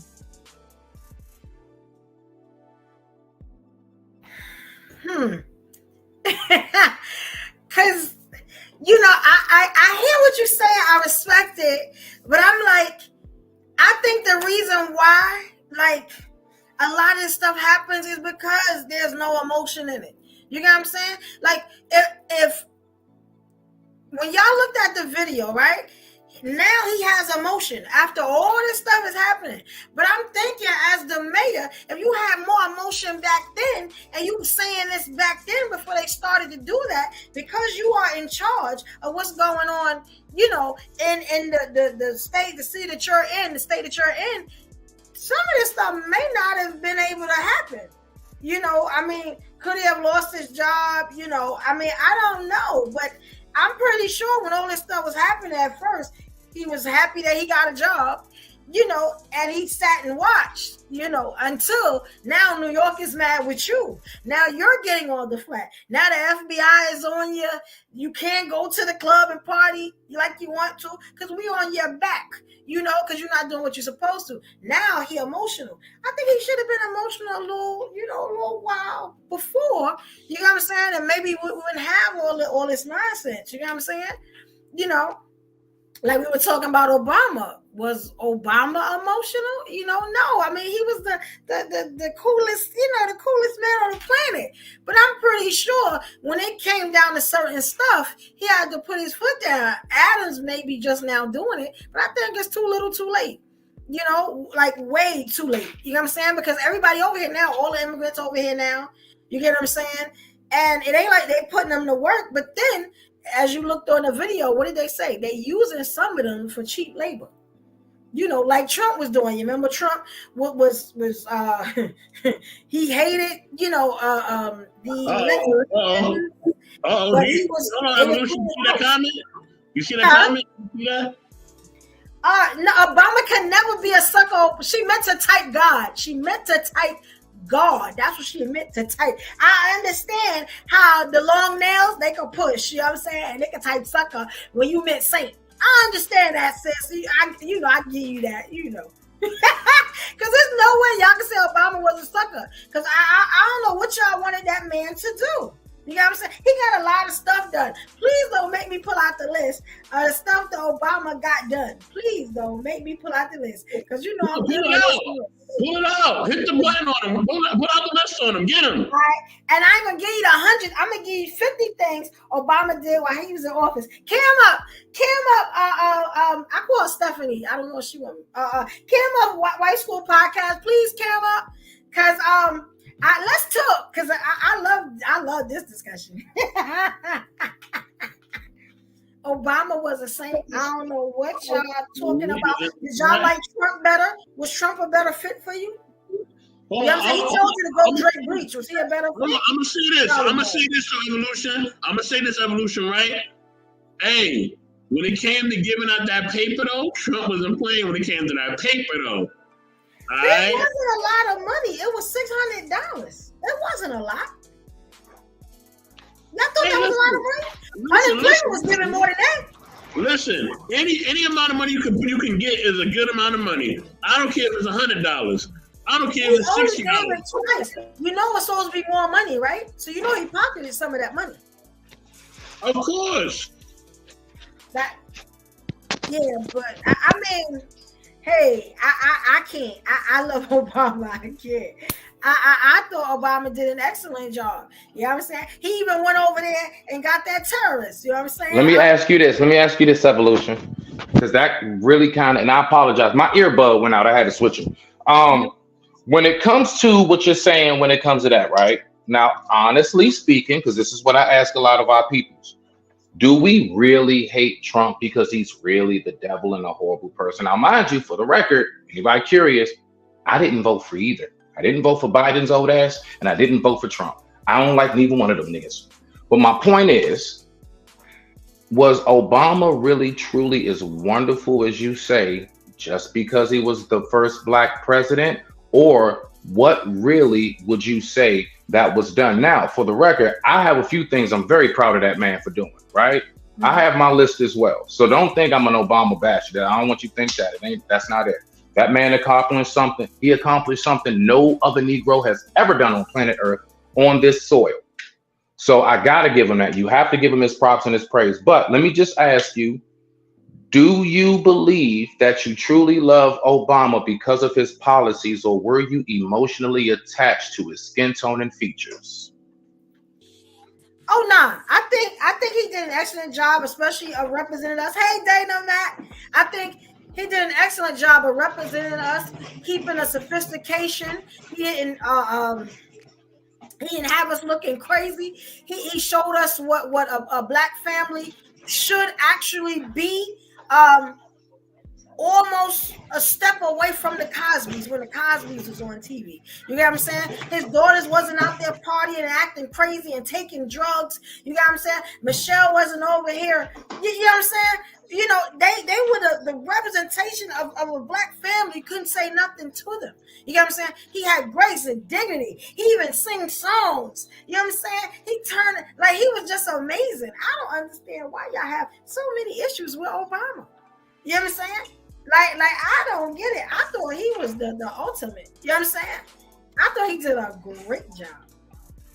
Well, the reason why a lot of people are upset at him is primarily because he did promise a lot of things that he was not in his 8 years able to deliver on everything, right? But the thing is that I be trying to tell people, if you really go back and pay attention, the House and the Senate were blocking a lot of stuff because although he was in office, the Republicans were running the Senate and the House at the time. So they were really kind of blocking a lot of things that he wanted to put in place, and people didn't understand that aspect and just put it on him. Like, nigga, you ain't get it done. And that's basically what that was. Yeah, it's like you can never be good enough. Like, damn, what was he supposed to buy everybody a house or something? I just didn't understand. I was just like, honestly, Evolution, yeah. Niggas feel that way. Yep, that'll be my reparations. Let me get a house. They don't want to go to work, but you want to to you. That's crazy. Exactly. The audacity. And I'll just and you know, even when I hear people talk about it, I be like, damn, like it's one man. You know what I'm saying? You wasn't good for them 8 years. Did you struggle?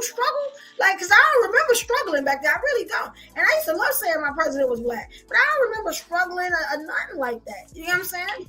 Now I remember doing that in the pandemic, but everybody did it. You know what I'm saying? You know, Evolution, the next time these Negroes say anything to that degree, ask them one simple question and shut their ass up. Did you even get a campaign started? Nothing. Period. Exactly. You got not an inch of where that man got to. So you need to shut the F up and just relax on that. Definitely. No matter what your politic ideology may be. Yeah. It's crazy. Like, I just... And I feel so bad every time I hear black people talk about this man like that. Who else is beating him? Okay, I always had this question. Well, who else is doing better than? Who else is doing better than Obama when Obama was in office? Because I understand the checks. It was only 2. Unless somebody did y'all get more checks than I got? Because it was only 2. You know what I'm saying? And no, it was 3. I only got 2. I guess because I only got 1. See? So that wasn't even consistent. I got the 1,200, never got the 6, never got the 3. I got 2 6s. So I got 2 of the 6, and that was it. People on unemployment was getting 9 and 9 every week or something. They was cleaning up. You know what I'm saying? So that's how I was like, hey. But if money can move you like that, then, you know, I understand it's what it is. You know. That's crazy. I think that we can be in politics. I really think that we can be in politics, but I feel like we gotta be able to stand up. You get what I'm saying? So when we see stuff is not going right, we stand up and talk about it. You get what I'm saying? Even as the mayor. Like I said, Adams is talking now. He wasn't talking before. You know what I'm saying? It's like we have to be able to, like, I'll give you one. Look at the people that be in the House of Representatives. The ones that, you know, they sit and those are some of the strongest minded black people, men and women I've ever seen. And when they have something to say, they speak up. Now, why does that just happen there and not anywhere else? We have a lot of black queens that speak out and say, when there's injustices and stuff happening, and they do well. That's the ultimate politics. That's the House of Representatives. That's the biggest platform you can get on other than the president. You get what I'm saying? So why does it happen in certain places and not in others? I tell you why. It's because when the money hit them, they become complacent. Understandable, but it's like you forget why you even went into politics to begin with. You know what I'm saying? Let me ask y'all this. I don't mean to get I'm not going to get off track or nothing. It is still about what we're talking about, but I'm just curious because I've been wondering this for a long time. I did mention, I said I didn't vote, and people be getting on me. If you go to my channel, the very, very first video I ever did, I was literally talking about Biden and Trump. So if you want to know truly the full spectrum of my thoughts on that, it's on my page, Smitty's Corner. Anyway, do you all believe that when we vote, that's really what it is? Or do you believe the whole thing is set up and they just make us think that our votes count? I digress. My mic is muted. Oh, okay. What you think about that, Mr. Vest? Because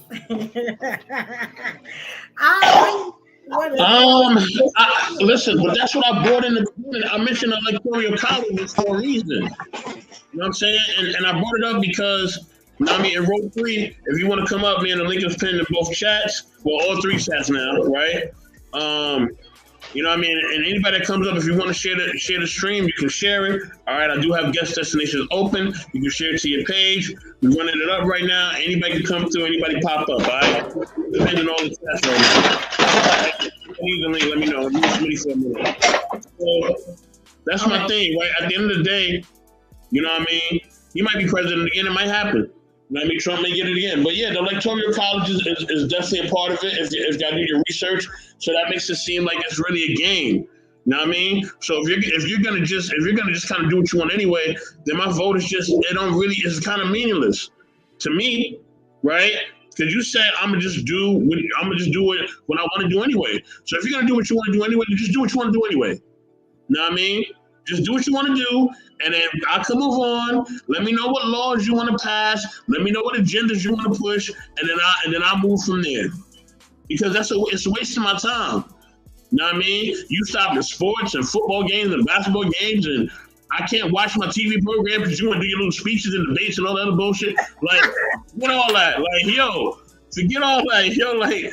Just do what y'all want to do and leave us alone. You know what I mean?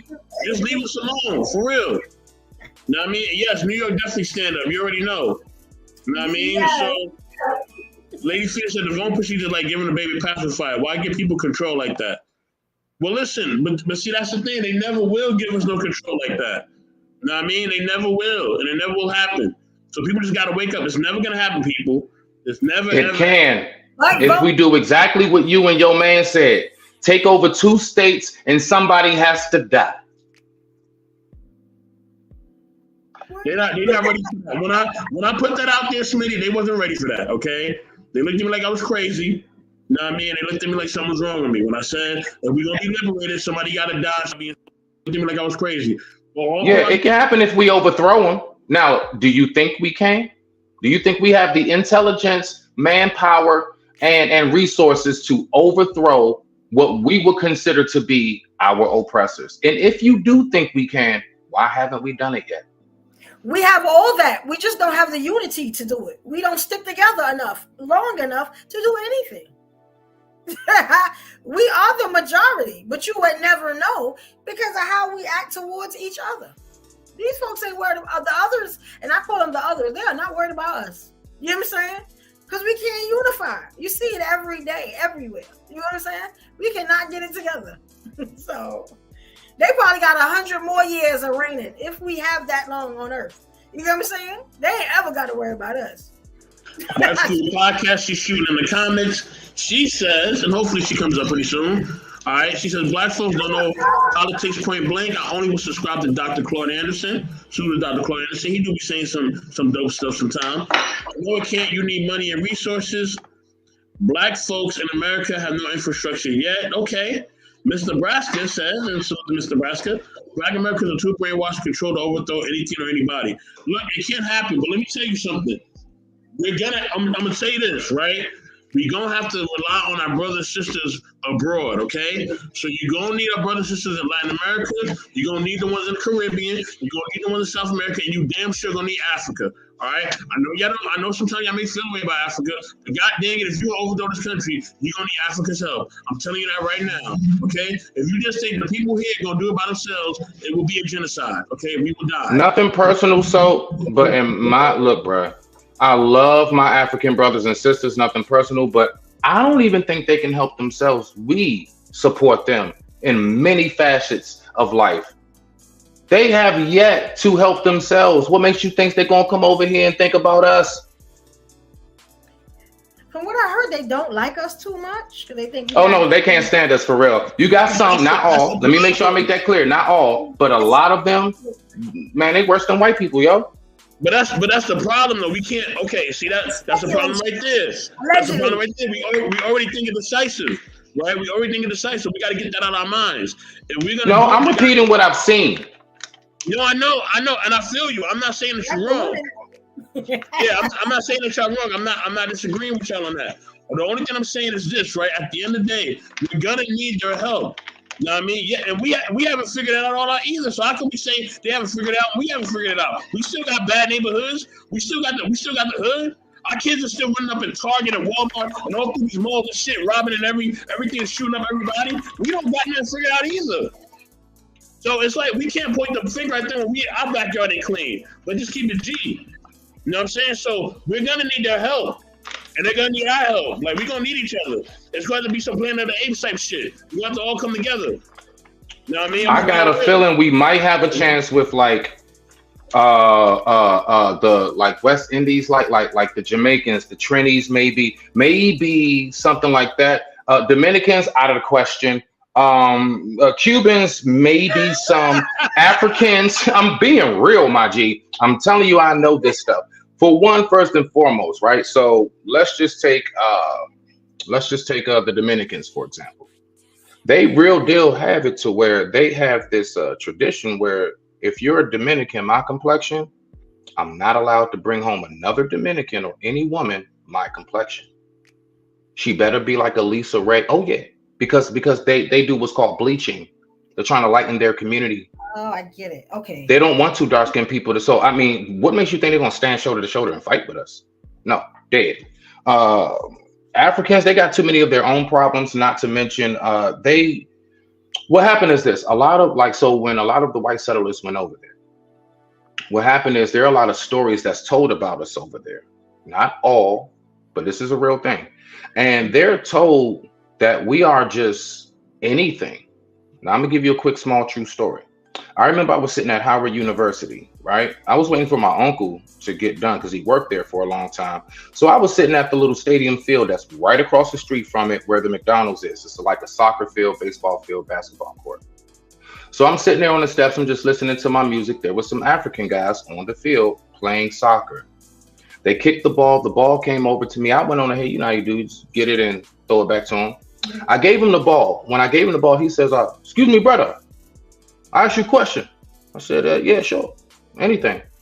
He said, I just come here. My country, they say, I'm just curious, why all black men leave their kids? Oh. Literally. I'm thinking he gonna ask me, how do you get somewhere or where's the nearest? No, he asked me, don't know me from a can of piss or paint. And this man asked me, why do all black men leave their children?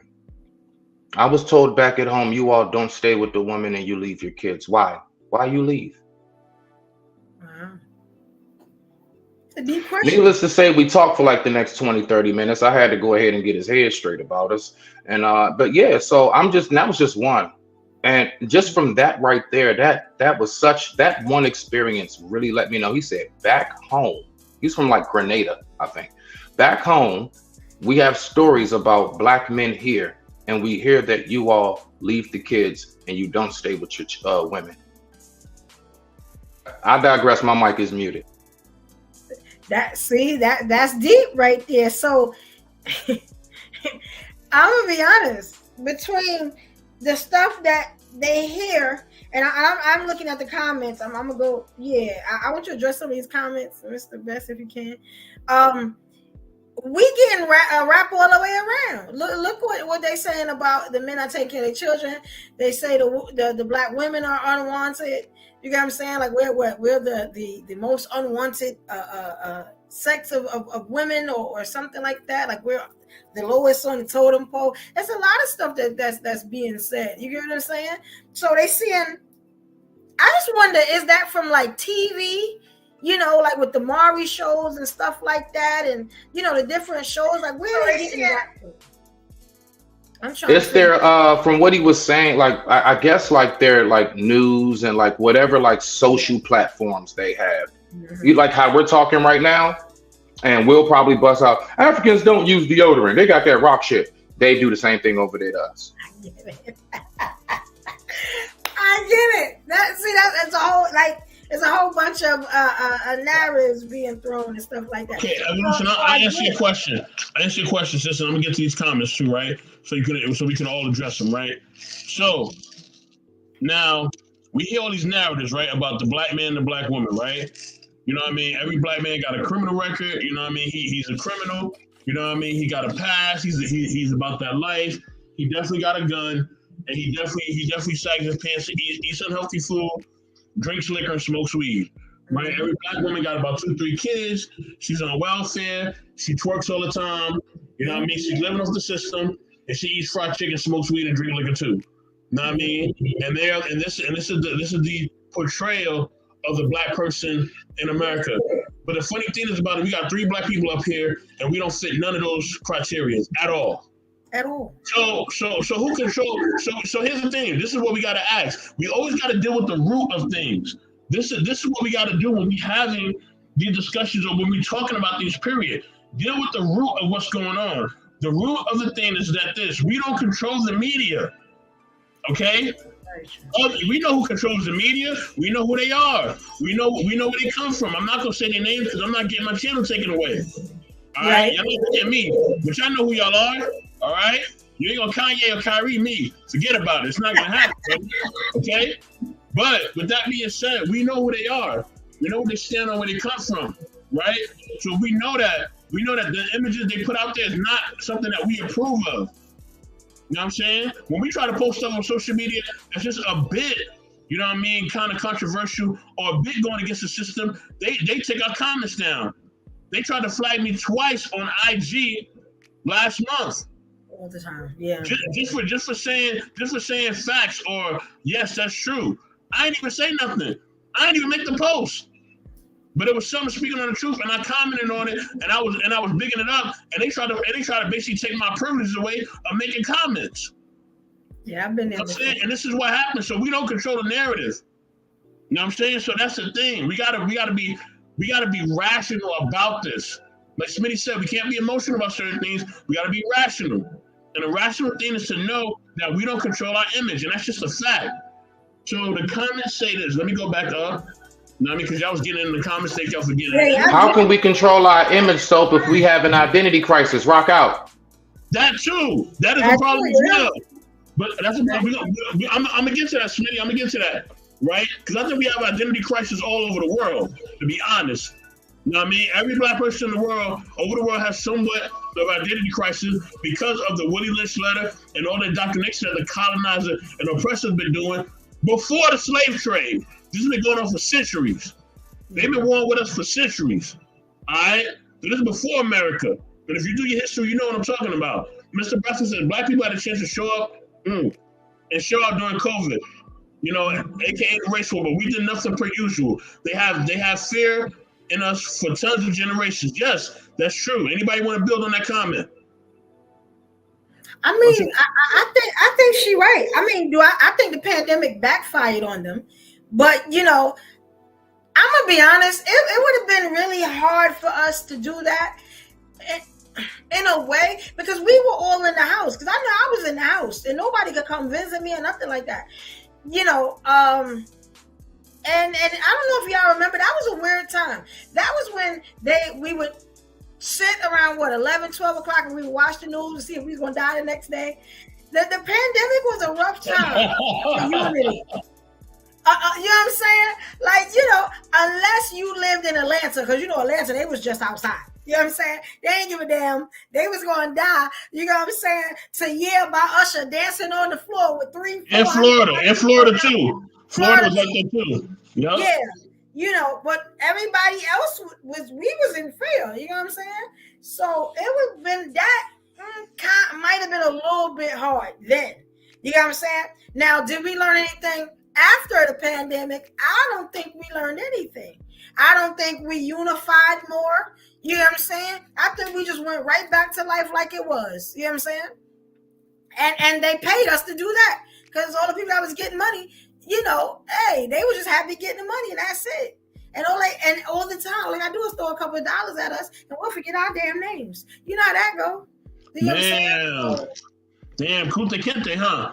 Damn, okay. Hey. Let me run through these comments real quick. Y'all coming in with them. Tika said, yep, but we had to get rid of religion first. I don't know, Tika, why you always want to get rid of religion? What is with you in this religion thing? Tika just want to be out here, yo. You want to go back to the Stone Age? We was wearing, you know what I mean, the the loincloth and all that. That's what you want to go back to, Tika. I think Tika just want to be out here. She said, not God, but religion. It's humbling us too much, which is what was put in place to do. That's true. Ms. Nebraska says young black men are still being lynched in MS as we speak, which is Mississippi, but nobody does nothing but march. Shake my head. That's another thing. We got to stop being marching and just doing that. We may have to throw a couple of fists. You know what I mean? Pick up.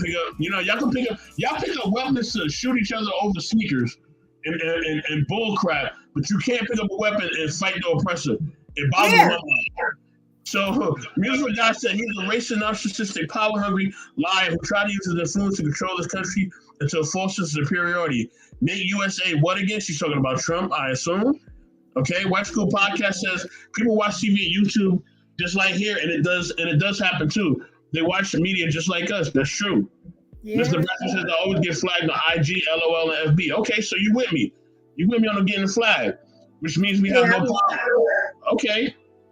So she can telling the truth, LOL. Yeah, she tell the truth sometimes. Sometimes she do. West School Podcast says during the pandemic, money was laundered out of the community. Black Lives Matter for the alphabet community. Wow. Okay. We took free money, which is causing the inflation now. Yeah, I mean, it is. That's a part of it. But let me say this. A lot of things America do, they do it to set a stage. You know what I mean? It's like they do it because they're trying to act out a role or make us feel a certain way. You ever heard of something called fear mongering? Okay, they do a lot of fear mongering to make us feel or make us think that something happened. Remember when the Y2K thing was happening and they were telling you to refund homes and all the other bull crap, and people were stupid enough to do it? You know what I mean? And they got in all that debt. You know what I mean? So please, look, y'all, be smart. You know what I mean? Remember the war on terror? Y'all remember that? It was level A, level B, level C, orange level, Gatorade level, you know what I mean? Hawaiian punch level, red. They had all the different levels and ain't nothing happened. You know what I'm saying? They use that. They use that 9/11 thing. They milked that thing. And all those people that really suffered in 9/11, they get nothing. They ain't get a dime. And we always fall into this. We always fall into this stuff. Like, it's I don't know. Obama was horrible. He started. How can he start that? So y'all gonna put that the man started a whole community? The only thing about Obama I hated about I'm sorry, I got this thing playing. My bad. Only thing I hated about Obama, why is this thing playing? There we go. The only thing I hate about Obama, I mean I didn't like is his like really going hard back in this LGBT thing, and he's part of the reason why we got all of this trannies going in the bathroom with women and this Pride Month bullshit and everything else. Like that's the only thing I can really think of. I don't get down with that, but I understand he was doing what he had to do to people please, because that's the state we in. But real quick to land it, my whole thing with what you saying, that baffles me so much, right? Now, this is the thing I'll say. I know this is gonna sound a little far out. It's gonna be a little far-fetched, right? But Smitty always thinks far out. If I get on a record, I've said this before, if I get on a record right now, I got my studio right here, I can go ahead and record music. If I get on a track and I'm talking about orphan white folks, orphan kittens and puppies. They will hang me by my balls so quick. Now I can get on the track and talk about my own, drilling them all day, and they will actually promote me. I will get actual incentives to keep going. What I believe that we should try to do, believe it or not, again, this is far-fetched. Because of the state that we're in, I believe that the African-American male, foundational black, whatever you want to say, should be put on the endangered species list. That's right. That's right. Why? Because then we have real think about like real shit. Let somebody off me. All right, yeah, they'll get a charge. They'll go to prison. But why is it like I'm talking about society-wise? Let me go hang a cat in the woods and film it. Let me go kill, you know what I'm saying? Like a polar bear. And I'm just thinking of endangered species, a dolphin, anything. Man, them folks, I mean, the way they rally up and come together for something that's not even human is out of this world. I'm just talking about the enthusiasm, the backing, I mean, lawyers, everything. Why don't we have that same thing? And I'll tell you why we don't, in my personal view, landing it. It's because we have chosen not to go ahead and put certain measures in place. Like you all were saying, we're too selfish, too into ourselves. Not to mention, we don't want to up anything that's educational, anything that's truly of benefit. We will up the little boy that's like 5 years old that's talking about drilling and having sex and sitting in the driver's seat of a car. You can't even hit the pedals, young man. Your feet don't even touch the floor. You dangle like a high chair. And you talking about women swerving and everything else. We'll play that and up that. Do you know how many of our young youths are real deal inventors? They patent things. You don't know them. Neither do I. You want to know why? Because they're always hitting. They're always pushed to the back. I digress. My mic is muted. Rock out. I like what Dana Mack is saying. She said, Dana Mack said, that's the way of the world now. And yeah, I mean, and because, you know, we don't fight, we don't do the extra. Because you know, as Smitty was talking, I was thinking, when we rally and, you know, we go out there with the signs and all that stuff, how many days we do that? Y'all ever thought about that? Do we even get 7 days out of the rallies? Or we get like what, 2-3 days the most? And you telling me, and we know that, you don't think they know that? So all right, we'll get with them 2-3 days, and then after that, they're gonna forget about whatever it is. You know what I'm saying? You know, even with the George Floyd thing, I asked, I don't know what show I was on, some platform I was on, and I said, you know, this is before the guy got stabbed or whatever. I said it's his anniversary of his death, or it was his birthday. They said, oh, don't nobody care about that. I was like, damn, like, y'all really, I said, yo, we are cold-blooded people. Like, that's crazy. That's wild. I think some of this stuff that we get into when we just outraged, it'd be a fad for like a week. If we get a good week, we did good. You know what I'm saying? And then we back to regular life. And remember they had that outrage over, was it Gucci or whoever else, and they had like the monkeys and whatever. Yes. They had that monkey thing and the blackface and all that. People got outraged, and it only lasted for a couple of weeks, maybe a month, and people's right back buying Gucci again. Mr. Braska says a lot of people are catching fake cases from those PPP loans. LOL, shake my head. Tika is confused or thinking, or maybe a little bit of both. Mr. Braska says Obama did nothing for our community. He definitely looked at the rainbow community. Black folks got played once again. LOL, shake my head per usual. I'm gonna be honest. Dana Mack said that's the way of the world now. And the Lady Phoenix says we ain't trying to be those climate control protesters sitting in traffic. Okay. All right, so y'all don't want to protest. Okay, so if y'all don't want to protest, right? And y'all ready to get down and busy, let's get busy then. They're not ready to do that either. Oh, they're not ready to do that. They said they ready to do that in the comments though. They said they ready. You know, the ones that we got that's out killing each other, they will be the best warriors for us because they don't care about losing their life. They kind of like that. I can't say what I want to say, but you know, the people that sacrifice themselves, you can't say it. That's why I'm gonna say it like this. The people that sacrifice themselves for their religion, that's kind of what the dudes in the street do. You know what I'm saying? Because you go out there, you know, with your hand out with the gun in it, but you may not come back home. You know what I'm saying? They're the closest thing to those type of people. That would be the greatest soldiers that we would have, because they fearless. They don't care. The gang members, you know, no disrespect, but those are our soldiers. You know what I'm saying? But they just not fighting for the right things. You get what I'm saying? That's the bad part about it. You know, as far as confusion, I think a lot of us are confused. You know what I'm saying?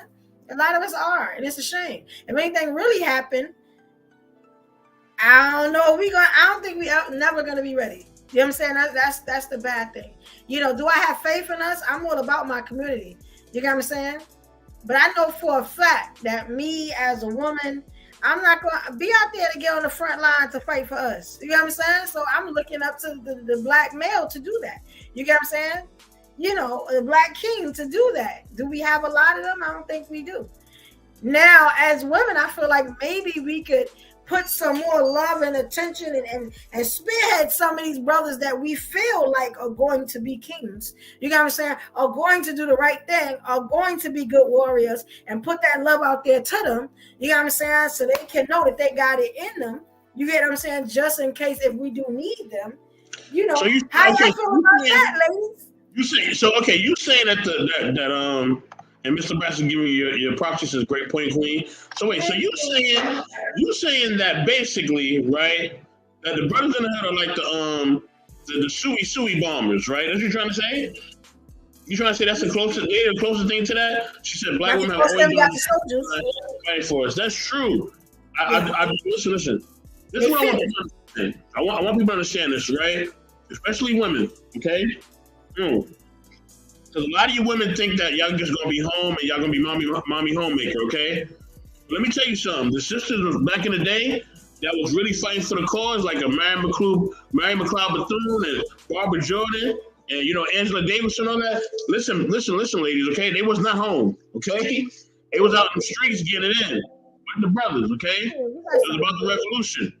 You know what I'm saying? So, you know what I mean? All the sisters you can think of, you know what I'm saying?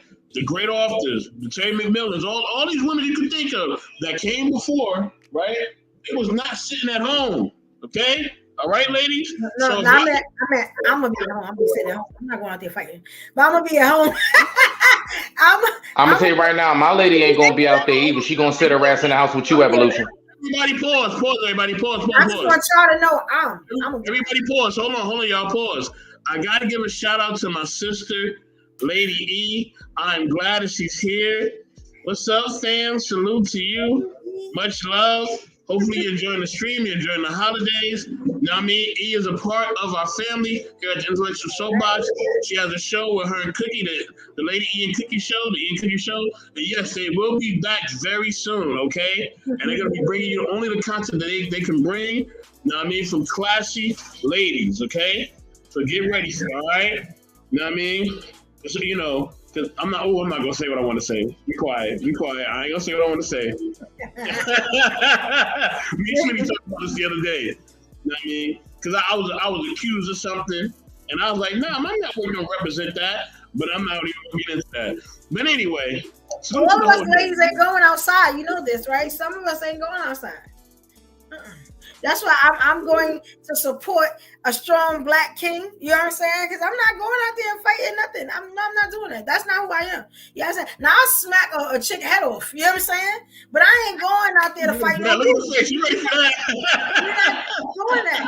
You know what I'm saying? I'll pull a chick heart out her chest. You know what I'm saying? Oh, but damn. I'm not going out there to fight no dudes. Like that's not for me. I'm not doing that. You know what I'm saying? Yeah, that's just, you know what I'm saying? And if I have to squeeze off a little bit, yeah, I could do that, but I ain't going out there and sacrificing my Yeah, my lady not getting bit by no dog and hosed. Dead. Yeah, I'm gonna, you know what I'm saying? Yeah, I mean, this the good Keep your ass in the house and file some paperwork. Look up some information. Let me know what to do next. Hold on. What if y'all had to? What if there was no choice? What if it's going down for the get down and we just all got to get busy? All right, we can't be in the house right now. It's on. Like they coming in the house. Then we just short on numbers. We short one because my lady ain't gonna be out there, dog. She gonna pack my lunch for the next rally, and she gonna keep her ass in the house. Yeah, I mean, if I had to, I would go. But if I ain't got to, They're not letting her stay in the house. They coming everywhere. They coming. All of us women ain't coming. I'm just gonna be honest with you. Some of us gonna be in the house making the vittles, so y'all can have the strength when y'all come back in from fighting. Yeah. You remember how the family in the movie Purge, when it was happening, you had that family and the dad shut the whole house down? Like literally had a bunch of shit that just like metal shit coming down over the windows and everything else. He had like steel bolt locks and all of that shit. Yeah. Multiple cameras, endless guns. I'm gonna see if I can get some of my granddad's pineapple grenades. All right. I'm not playing with them. Yeah, that's a guy. I need a man like that. That's a good look right there. I want to be in the safe house. You know what I'm saying? Cause is Smitty the real Universal Soldier? I want that.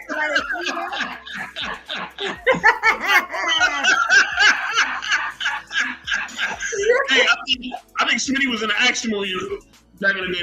He was Paul Weathers' character in Predator. I'm gonna watch that movie. I'm gonna watch the movies again so I can get up for what you know what I'm saying? Because hey, I thought they were trying to get us ready for something like that. You know what I'm saying? Because they be too realistic, some of the movies.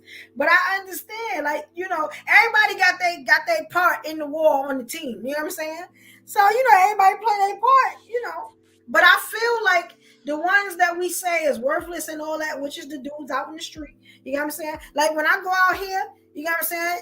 In New York, I don't just walk past them like they're nobody. Hey, how you doing, King? How you doing? You know what I'm saying? Because I never know. I might get halfway down the block and need somebody to come help me. You know what I'm saying? Like, you know, I give love to get love back. You know what I'm saying? I've had numerous times, I've had these type of dudes that everybody give up on.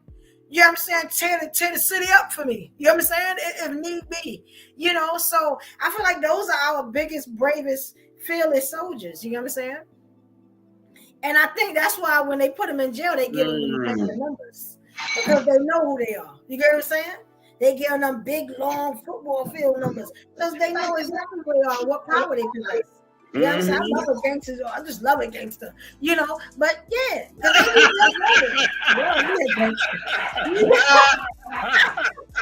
You know, like, but they're the ones that's gonna be the fearless ones. You know what I'm saying? You know. And it's a shame that sometimes, you know, it gotta be like that, you know, because a lot of our brothers, I hate to say it, but a lot of our brothers that talk so, they gonna be trying to fight us. He gonna be in the house before I get in the house. You know what I'm saying? He gonna be making the food. He gonna be wanting me to go out. Huh, why you say that, Brooke? Break that down for me. Some of our brothers is scarily soft. You get what I'm saying? And they not willing to go out there and fight and hold us down. You get what I'm saying? We have some of them that when I hear them talk, I be like, I know who this brother is. You know what I'm saying? Even though it don't always come out of my mouth. But all of our brothers ain't gonna be able to go out there on the battlefield like that. You know what I'm saying? So, you know, we're gonna have to get something for that too. So, you know. But see, that's why, look, I don't be going on because I say it all the time. I have family members that live that lifestyle, and I'd be damned if somebody ever try to harm my family members because they live that lifestyle alone. So I don't play that shit. Right. But what I'm saying is exactly to what you're saying. When shit hit the fan, and when it's going down, and when it's time to lock shoulder to shoulder, heel to heel, and push forward, I can't be standing next to, yes. Oh my gosh, what you think they're gonna do? Shit, girl. Oh my God, they got guns. No, we not, what? I need solid, thorough men and young men next to me. I can't have, we outside. No, no. I get it. No, I definitely get it. Yes, this is the New York panel tonight. We wanted to start y'all all soft. You know what I'm saying? Before we really hit y'all with this New York. You get what I'm saying? If you go back and look when we started, we was really getting to the New York thing. We were talking about Eric Adams. That's how it got us here. But yeah, we're gonna get into New York. Y'all gonna understand New York front with and backwards by the time we finish with this podcast. You know what I'm saying? So don't worry, it's coming. You know, and we dropping little gems from New York in there. You know what I'm saying? You know, I'm gonna be honest. I saw something about East Coast women. I don't know where it's at, but let me tell you something about East Coast women. Most East Coast women are harder than your average bear. You get what I'm saying? We don't do too much cream puff stuff. You know, even the prissiest woman got that ride, huh? You know what I'm saying? And a lot of times we are very misunderstood. You get what I'm saying? Most of us have been fighting all our damn life. You know what I'm saying? You know, we cannot be soft over here. So even if you see a soft moment, because I know a lot of times if you follow me on the internet and stuff like that, you may have recently saw a soft moment in me. You know what I'm saying? We pick our moments. You know what I'm saying? Sometimes we just be too tired to be like rah, rah, rah, rah, rah, and biting people's heads off. And then other times, oh, we got time. You know what I'm saying? So, you know, it depends. We are very, you know, multi-dimensional. You get what I'm saying? As far as the war goes, living in New York is a war every day. You know what I'm saying? If you don't master New York, your area, if you can't read a room, you get what I'm saying? You cannot be a cream puff out here. You are going to be taken advantage of. They are going to walk over your heart, your head, every part of you. You know what I'm saying? You are going to be somebody's BIH by the end of the night, okay? So you can't be soft over here. You know what I'm saying? A lot of us are very loud because there's a lot of us over here.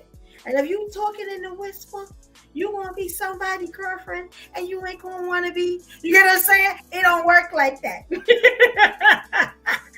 Oh, my gosh. Yeah. Yeah. And I'm from one of the hardest places in New York. So I know, could you imagine if you because I'm going to be honest, you see how you see me smiling through all this? I don't do none of this when I'm outside. None of this when I'm outside. You know what I'm saying? Can I ask you something? Oh, I'm sorry, bro. I'm sorry, babe. When you're finished. Okay. I want to know this, right? All right. So how you say you are as someone who grew up living in Brooklyn, right? Mm-hmm. If you were, say, hypothetically, if I was your man and I said, babe, all right, look, this is what it is. I got us a house somewhere nice and chill down south, like, I don't know, South Carolina, some nice little cool upper scale neighborhood and everything. Do you think that in a few years or within a little bit of time, you would be able to put all of the prison guard facade down?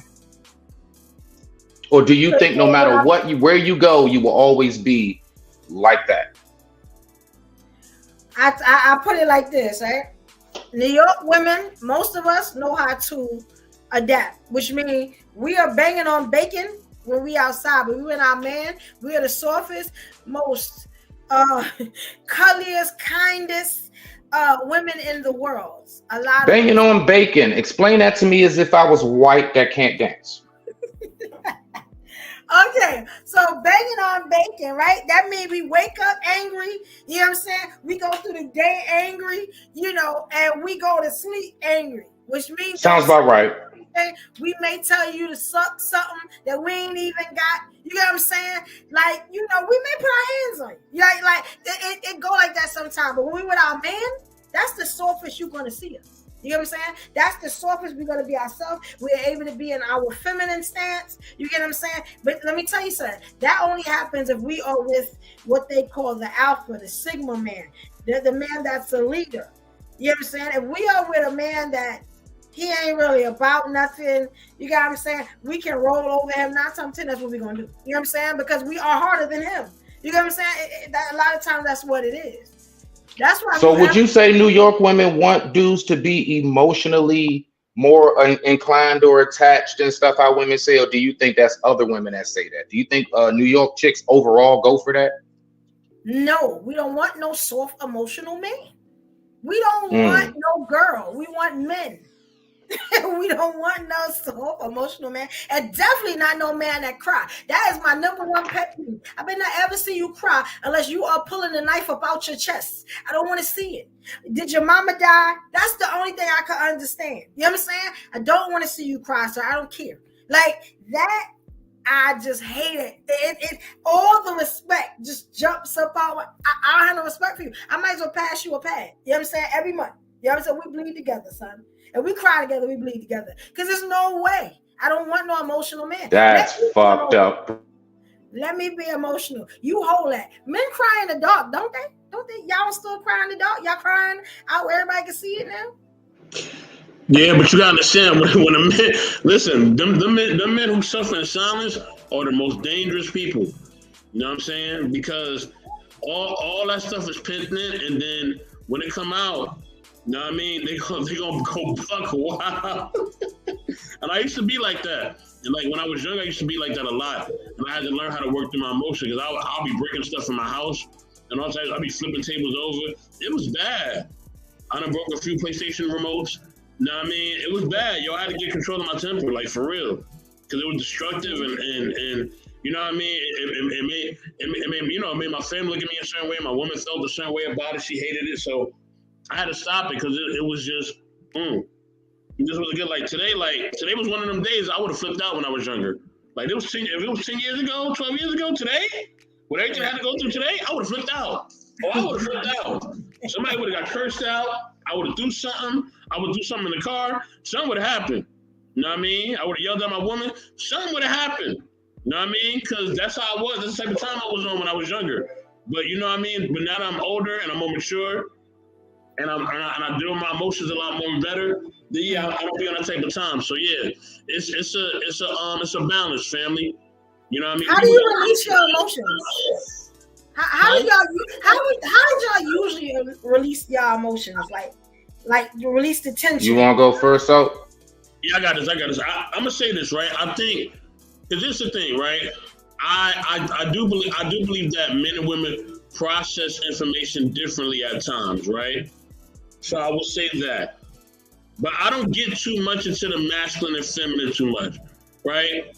I get more into adults and children. You know what I mean? Are you an adult or are you a child? If you act like a child, I'm gonna think of you as a child.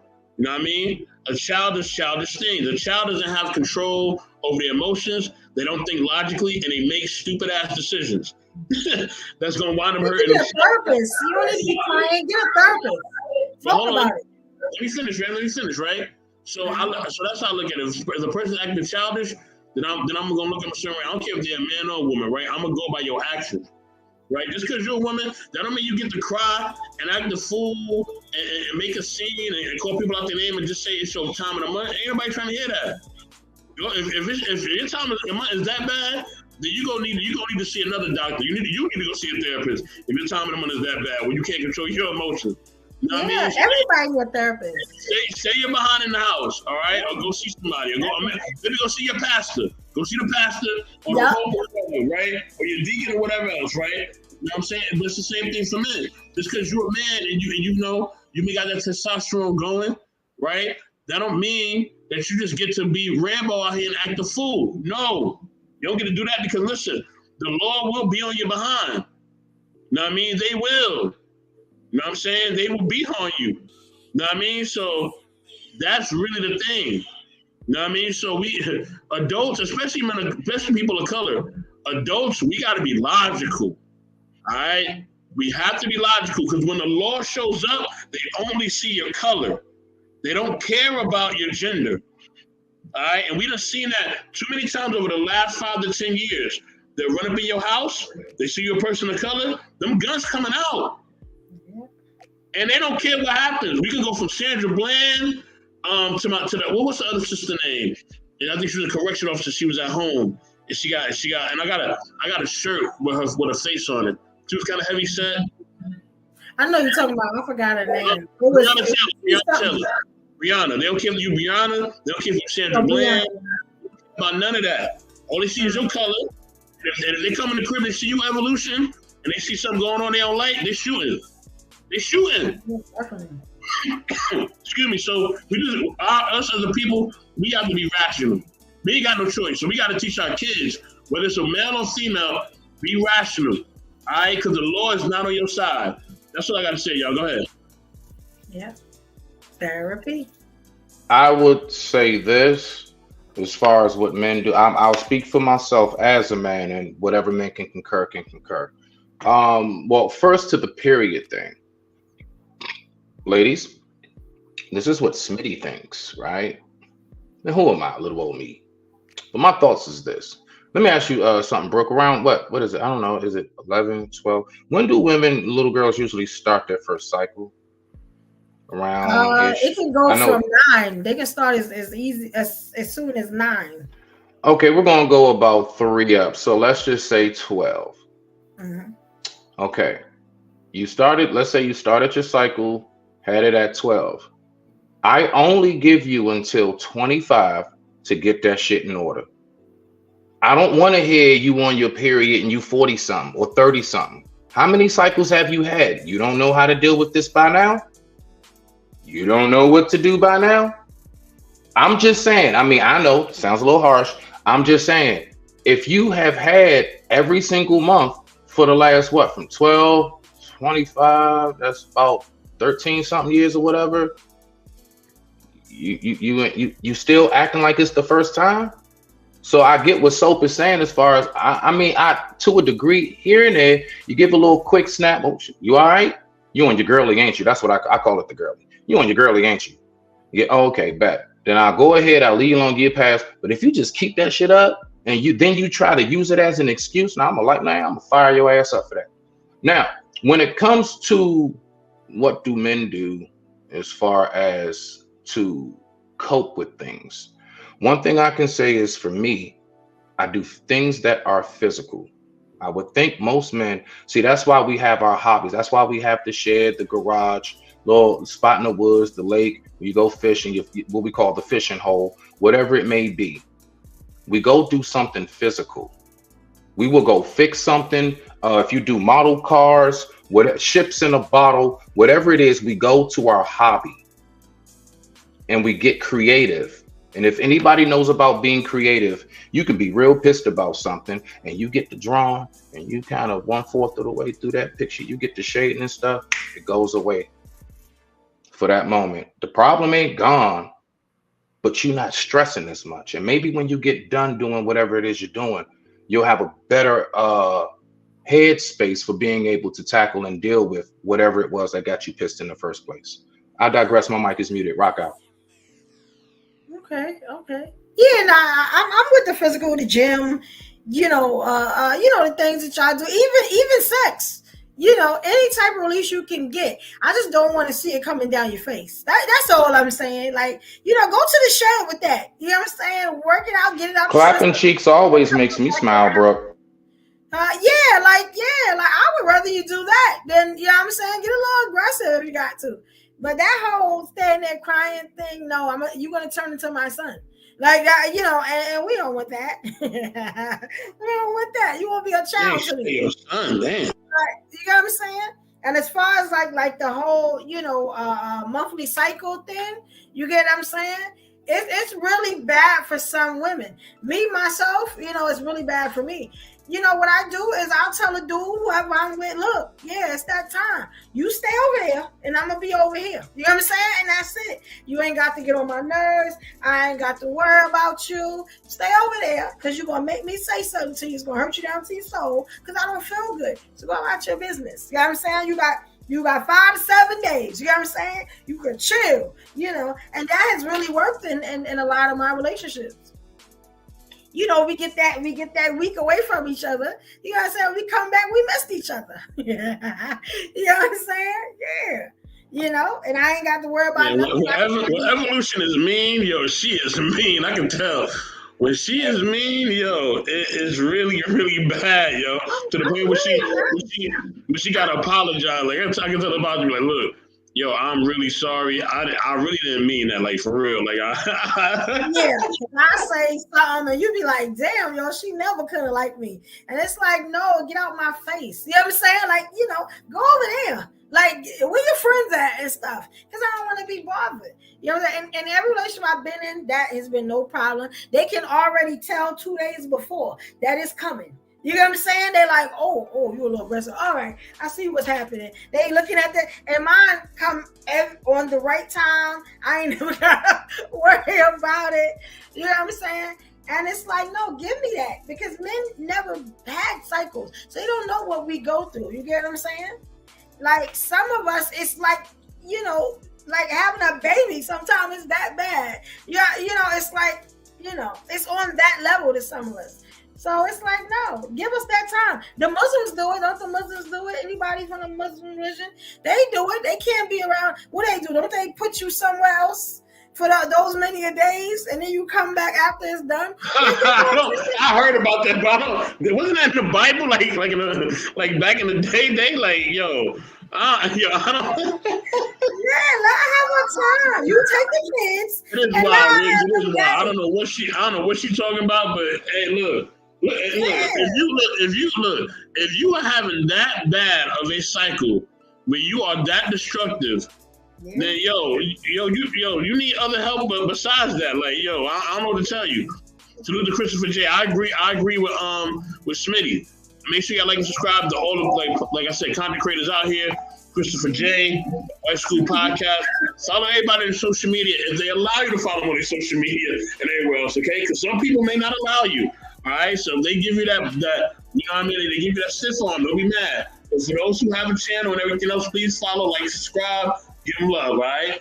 So, with that being said, what about therapy? We don't talk about that enough. A lot of us need a lot of therapy. Oh, boy.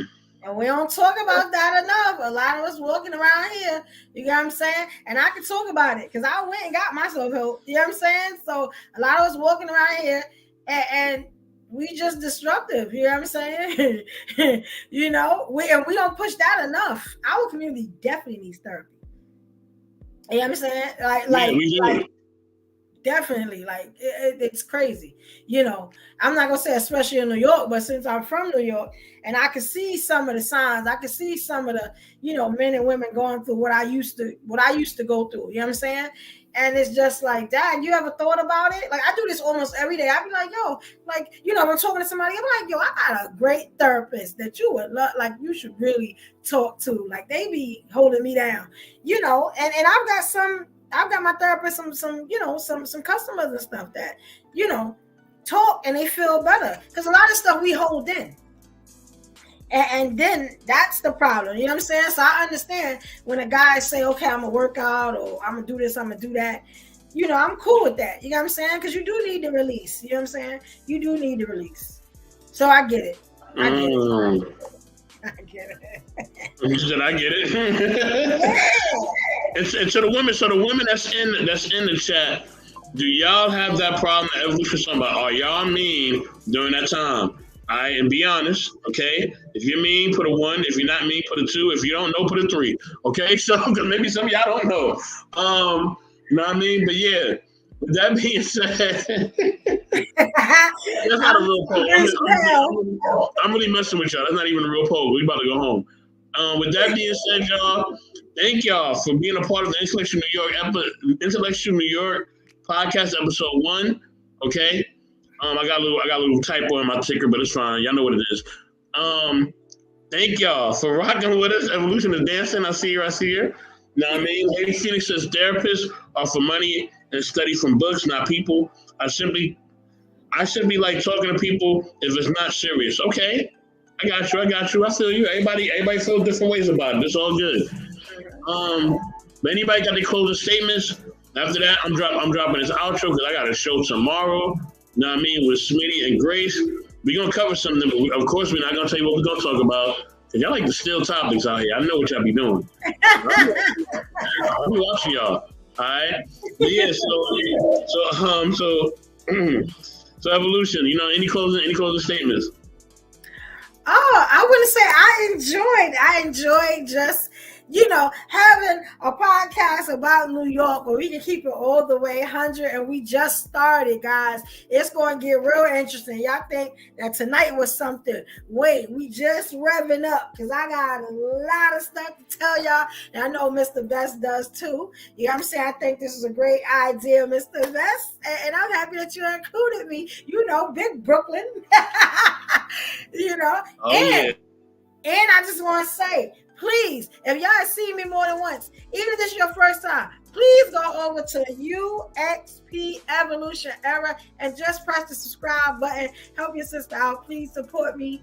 And I subscribe to everybody's channel back. You know what I'm saying? Subscribe. If you know me from Instagram, I am Evolution Era Media. Please go follow. Follow. I will follow you back. It's real interesting in my world. I don't have no dull moments. Trust me. Anybody that know me know.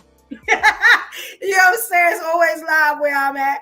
So, and I just want to thank everybody here. Everybody on Facebook. I saw a couple of my people come in and check it out. And everybody on UXP Evolution Era that came and support your girl. I appreciate y'all. I love y'all, fam. So.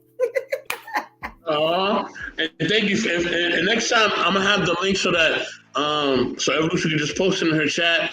I know there was some people who wanted to join. My back for y'all not being able to join. I was trying to put the link in her chat, but I guess I put it in too late. So my fault for that, y'all. I'll definitely have that up, ready and going. And we'll definitely have all the destinations that y'all can stream from. Y'all be able to stream and see the stream on multiple platforms. That's what we're doing from now on. I have my stream open for multiple streams. So if you come up and you're a content creator and you want to share this on your channel, please feel free to. Okay. We definitely want that. And please, like and subscribe to UXP Evolution Era. Definitely show us some love. Definitely show us some support. You know me, I don't ever ask for subscribers because that's just how I give it up. I don't really care if y'all do or don't. You know what I'm saying? That's just how I play it. I care. Let me stop. I care, y'all, but I don't be asking, man. Like, if it happens, man, and it's gonna happen naturally. So that's just what I stand on. So and Evolution stands on that too. We all stand on that. You feel what I'm saying? So we're just trying to build with y'all. We're trying to give y'all great content, man. So, yeah, definitely, show that love, show the support. We definitely appreciate it. And a special shout out, to our other host on here, our other team member on here, Notorious Moms Podcast. I know she couldn't make it tonight, but she will definitely be on episode 2, okay? Episode 2, we're going to talk more about the community, okay? But I'm not going to say what in the community we're talking about. We're definitely going to talk about some different communities out here in NYC. With that being said, we are out. Much love, y'all. Peace. Where is my intro and outro? Come on, intro and outro. Where you at? Let me scroll down. Let me scroll down some more. Uh-oh, struggle streaming. Y'all know it's struggle streaming time. Here it come. Just when I'm ready to go, struggle streaming. Here we go. Uh-oh, this is a long one too. This got me paused for a minute. Oh wait, hold on. I'm seeing life. Is it moving? Oh wow. Okay, struggle streaming. I feel you. My laptop is rebelling right now, okay? It's rebelling, it's tired of streaming, okay? And I'm at this point tired of streaming with it. So I think we both tired of each other. Right? We have a mutual, we are tired, okay? We have a mutual standing of we are tired. It's tired of me streaming on it, and I'm tired of streaming, and I'm tired of streaming with it. So we have a mutual understanding. You know what I'm saying? This thing is frozen like for real right now. It's frozen like frozen. Oh, let me try to close this from my phone because this is ridiculous. Okay. No, this don't make no sense. Hold on.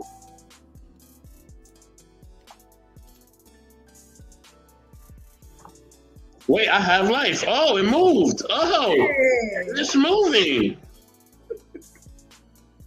Oh, it stopped again. Oh, moved again. Stopped again. Man, it's really rebelling. Okay. Night, y'all.